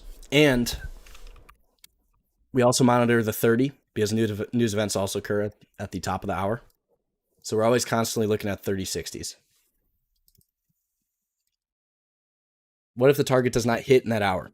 So, for example, I don't know if we have an example actually. So we'll go to NVIDIA. This is when we traded to set up that hammer day the other day. So NVIDIA, a great example of this. So we had a 312. This was previous day's lows. You're going to see we had the consolidation. Slight higher high, go 3. What's going to happen? They're going to take this stuff out. And since it's a 3, it's aggressive. So it goes even further. They take out not Monday low, Tuesday low, beginning of the week. Once we've taken that out, since the week open is right here, if we go any continuity back above that week open, the weekly guys are trying to buy again. The monthly guys are still buying, and we can expect it try and go back into these highs. So if it's going to happen today, what has to happen? It's like, well, 2215, that has to happen. You get 15 minutes, and then it's going to have to reconfirm. So this didn't hit magnitude, then it reconfirmed and hit it, which can happen. Then we would be looking for 2230, add. Now that's good, nice. And then the next 30 reconfirms right away, so we have nothing to worry about. And while this is occurring, it's inside 60 green. So you get 60 minutes to try and make new high a day. Notice they go up, they fail, and they don't take highs before the 60 exhausts. So now what do we think? It's like, well, this is a complete mother bar because it's doing a whole lot of nothing. So we spend 1, 2, 3, 4, 5, 6 hours stuck inside of this. So the second we start failing, not hitting magnitudes and getting stuck inside things, we just don't watch that anymore. We wait because what we can wait for is the bigger range like this and then back through, and you can see no signals here, but the hammer 60 right there.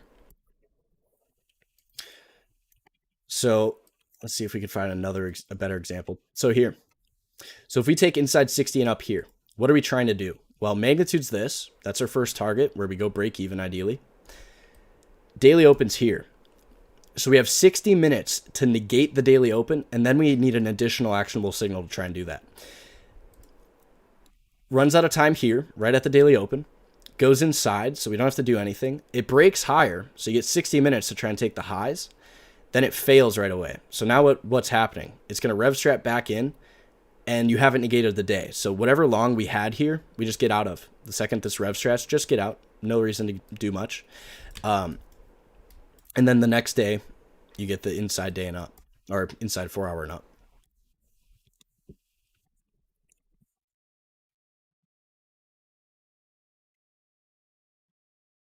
I wish I had a better example of stuff not hitting the target. Let's do crowd.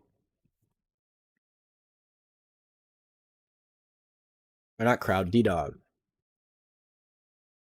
So here. So a 2 up in red day, potential 3-3.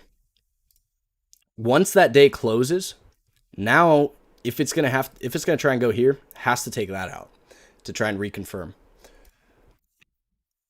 So if we're trading in here, go inside and down, still hasn't hit the magnitude. Inside, still hasn't hit the magnitude. Reverse against, still hasn't hit the magnitude. We have to get out because that's a reversal against. That's really like, I guess that's the best example I could show. Do you have any NVIDIA on your chart? Last example.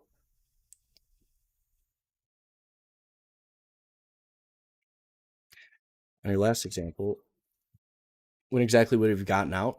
Here, the second that's a 2 up in red 60, we're out. Because now that's a potential rev strat to take this out, and we know that the buyers, they tried, and now they're getting countered. Second that flips red. So we had positions, and I had to close them for like $500 or something.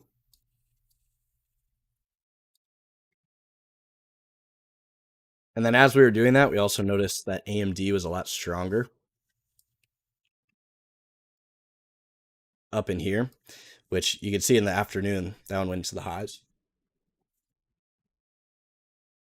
And then the big gap.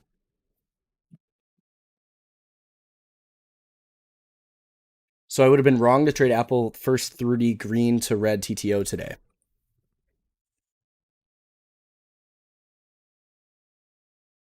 Apple 30 green to red.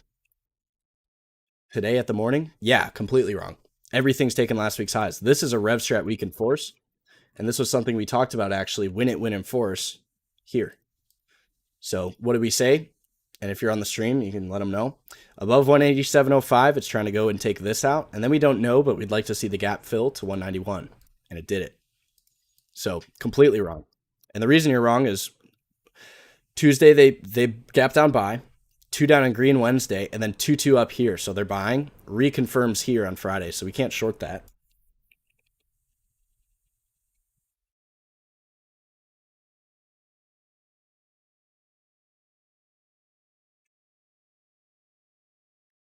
And the reason you can't is because this week's bright green. What are they doing this week? They're buying. Are the tight stops determined by lower time frames? No. The tight stops are just a function of how the strat works. Because the second that's a 2 down in green week here, your stop goes there. Which in this example, I don't think we had. No, we did. Yeah, so 2 down in green day, 2 down in green week, right there. Your initial position would be that. And then anywhere in this day, you'd be adding. And then magnitude, you'd take some off. But if we go on the month, that's a 2 going 3 here. Try and take out 199, which was another thing we mentioned when we were talking about the gap fill. Because now it's bright green back above last month's lows. Try and take that out.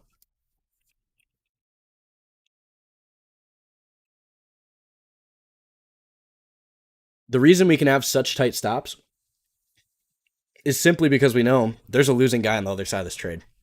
Because like think of it yourself with your market psychology. And the easiest way to think about this is what would you be doing, right?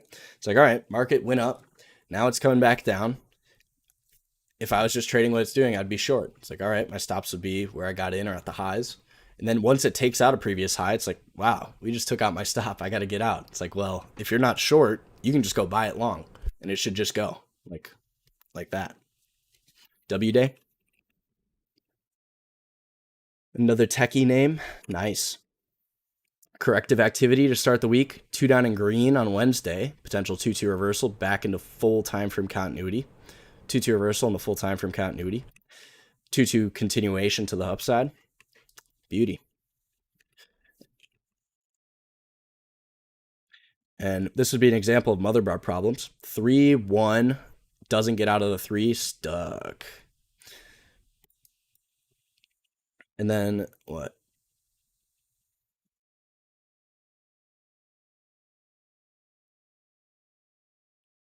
Volume, you don't really need it. The only thing you can really use volume for, or the only thing you really need to use volume for, is just liquidity purposes. Ideally above like 300 to 500K a day. But you don't need it. In fact, like if you want to be a penny stock trader, you're gonna have a great time if you trade the strat because these things just explode. Like DWAC, notice DWAC, first day of the week, they buy. So how do you get in? Double inside 60 hammer right there. And then second day of the week, 2 down in green potential rev strat to go continuation day right there when it goes green. So you can buy again. And this thing just, look at that. 30%. It's like, wow. If you're trading like I know this is something I used to do, I just don't spend the time on it anymore. You can trade the volume spikes because they'll tell you of like resting orders and stuff. But truly, if you know what continuity is, you don't need it. You truly just don't. I do not use automatic orders. And the reason I do is because we know that if we're the first one in, we might have to deal with some problems. We might get stopped out a few times. I'd rather just let it start going and then wait for them to stop some other guys out and then use the guys they just stopped out instead of my own stops. Get back in.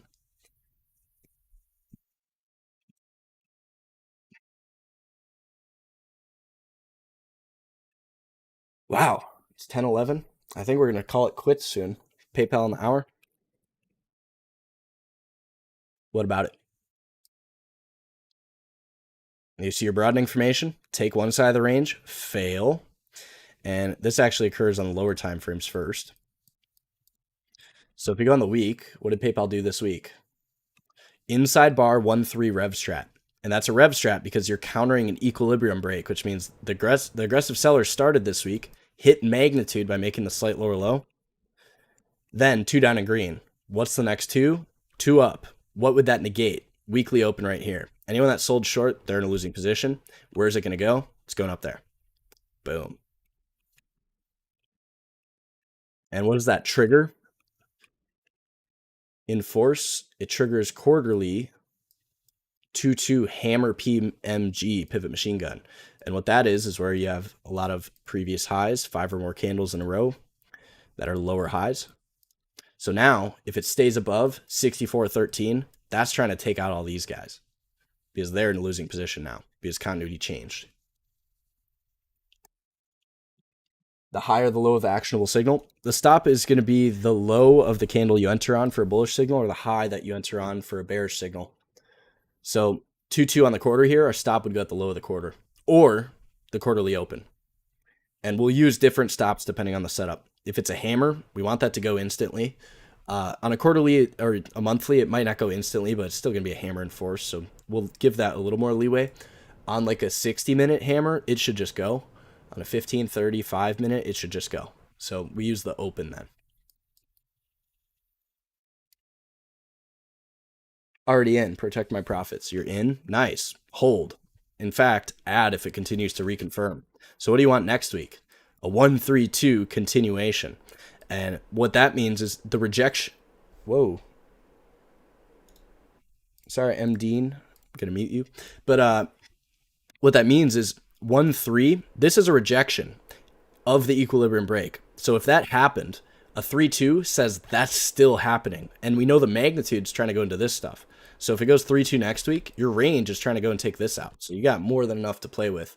But it's a 3-2, so it must stay 2 up in green, and it must stay above 66.21.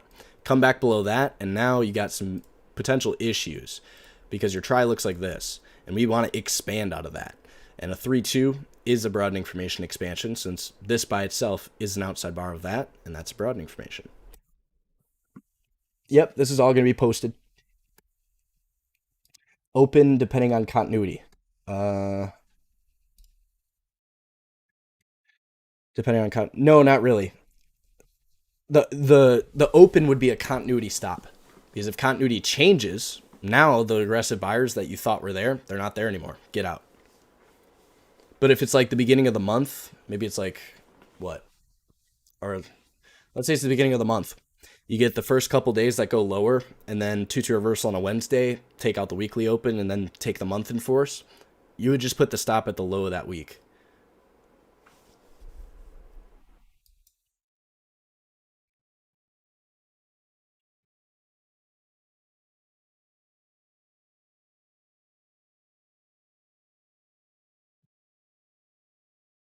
Yeah. Sarah's still there. Yep, we still got Sarah. We have Tom, our programmer, and we have Gunny B, which is kind of our behind the scenes guy. It's Sarah, Tim, Tom, and Alex. It's like the most basic white people names you could come up with. It's so funny. I can't believe we're oh, it's so funny. That's why it's stat. Sarah, Tim, Alex, Tom. Or Tom, Alex, Tim. You know. Yeah. Glad to talk with you guys. Sarah lives on Monday, yeah. So Sarah goes live on Monday, and then I believe it's Tuesday nights she does her strat education. And then I'm live Tuesday, Wednesday, Thursday, and then most Fridays I am. Today I slept in. Would have been a better day to not sleep in, but we swung positions from the other day, so it's perfectly fine. Yeah, that's why it's called stat. That's like literally when we first came all together to start stat trading, we were just like, what name are we gonna do? And that we were just like, yeah, Sarah, yeah, that works. So we just put that on the LLC paperwork, and that was it.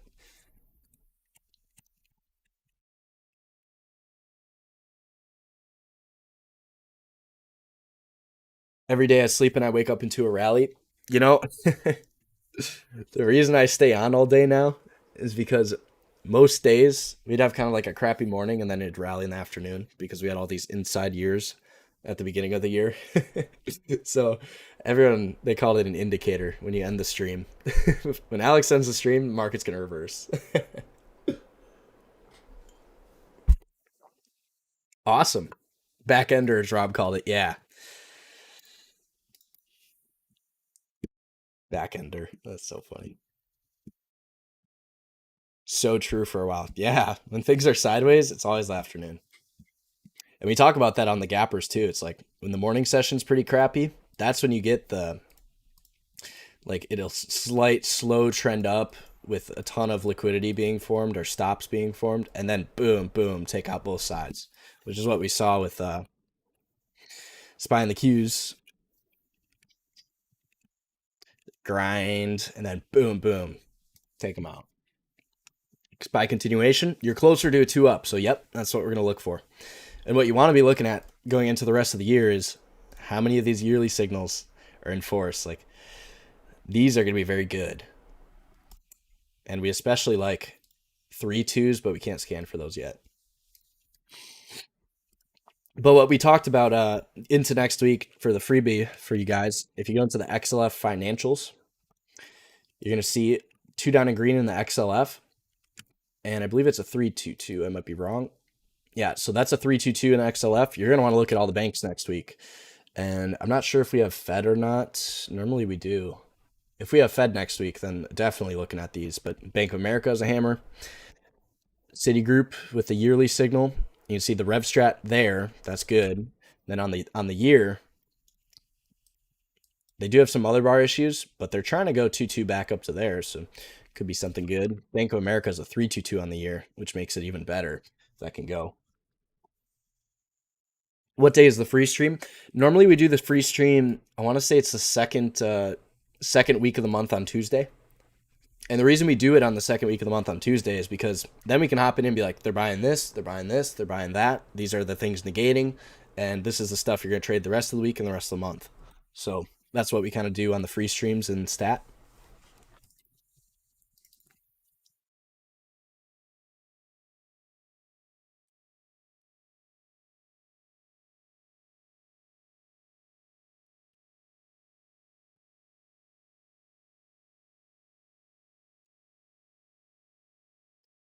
Yeah.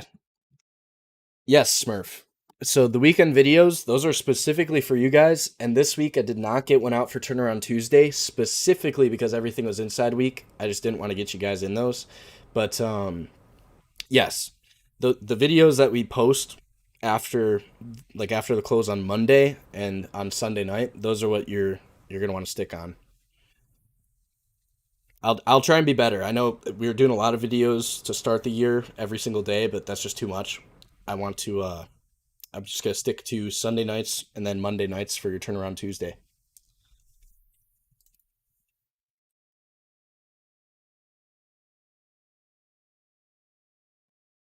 SQ. So SQ on the year you are selling, so no good longs in there for us. On the month, you're taking last month's lows. So the fact that you're taking last month's lows tells us you're weaker than the rest of the market, which is taking last month's highs. It did take it out and fail. So this is potentially going to set up in the next month. And what you'd have to see here is hammer counter shooter. And since we know the financials are going to try and reverse next week, that reconfirms this setup. Even though the month's bright red, if that goes in force on Monday, reconfirms on Tuesday, you get all week. And I don't want to say that without knowing if the CPI is coming, or not CPI, Fed. Uh,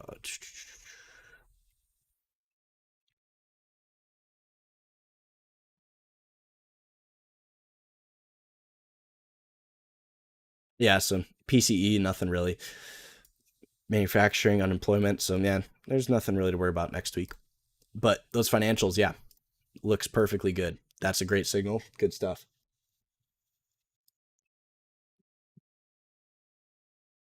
You just got to see it stay above 6606. All right, FOMC's at the end of the month. Nice. You like the Friday show? Gatekeeper. You know what's really funny? Gatekeeper. Let me see if I can find it.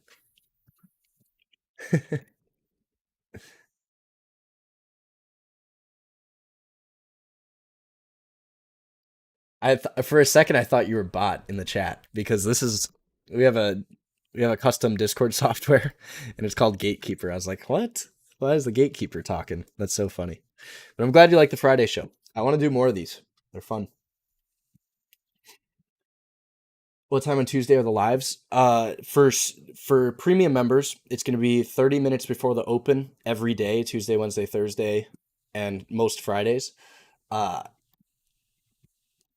on Tuesday for the free members, it's going to be the same thing, but normally we start a little earlier to give you guys a chance to ask some questions. But before I go, I would just like to say, for those of you guys that stuck around, thank you for coming. I know it's short notice, but we got a lot of people in here, so I'm awesome. Very happy to hear that. I would highly suggest checking out the Strat site. If you haven't checked out my channel, you're new to the channel, you can go to my channel here, Alex's Options, and first of all, subscribe. You can see more of my stuff. Second of all, we do have a playlist here that you can go into for losing traders, Strat A to Z, and it's going to be part 1 explaining kind of how I got into this trading and what I'm doing and why I'm making the videos. And then we're multiple part series where you can learn the basics of the strat here. And there's going to be more stuff coming into this series soon. And this video is kind of like precursor to that because I felt we should get some more people in here. So how far do you recommend buying options? A million times we answered that, but ideally, whatever time frame you're trading, times 2. So if you're trading a weekly signal, 2 weeks, monthly signal, 2 months. And with like yearly setups and stuff, if you're trading a universe and you're like, I'm only trading all the stuff inside a year and up, you can go and do that, but you got to get yearly options expirations because that's a yearly trade. So it's going to depend on what you're doing. Yeah, and we do also have, if you just want the very fast track, there's a Strat A to Z series. There's 2 videos on my channel. The first one is pretty thorough, and that's a favorite from a few of the people that work at Stat. But check out the YouTube. Check out stratalerts.com where you can learn more. And also, if you don't want to buy the premium, what you can do is stratalerts.com/discord, and you can get into the free chat where we have streams like this. And I'm going to be in there most days chatting about stuff going on during the day with all the mods. And what you can do is we have a contest. So as you're learning the strat, you can start putting your picks into this contest here. And if you get first place, you're going to get a free premium roll for 30 days and be able to test it out for free while also playing the contest. It's fun. It's a competition. And we got a lot of entries every single week. And this will also help you pick out setups because it gives you a huge list of tickers all of our traders are looking at. And if we go to the battle options, just to take a lookie, you can see we've had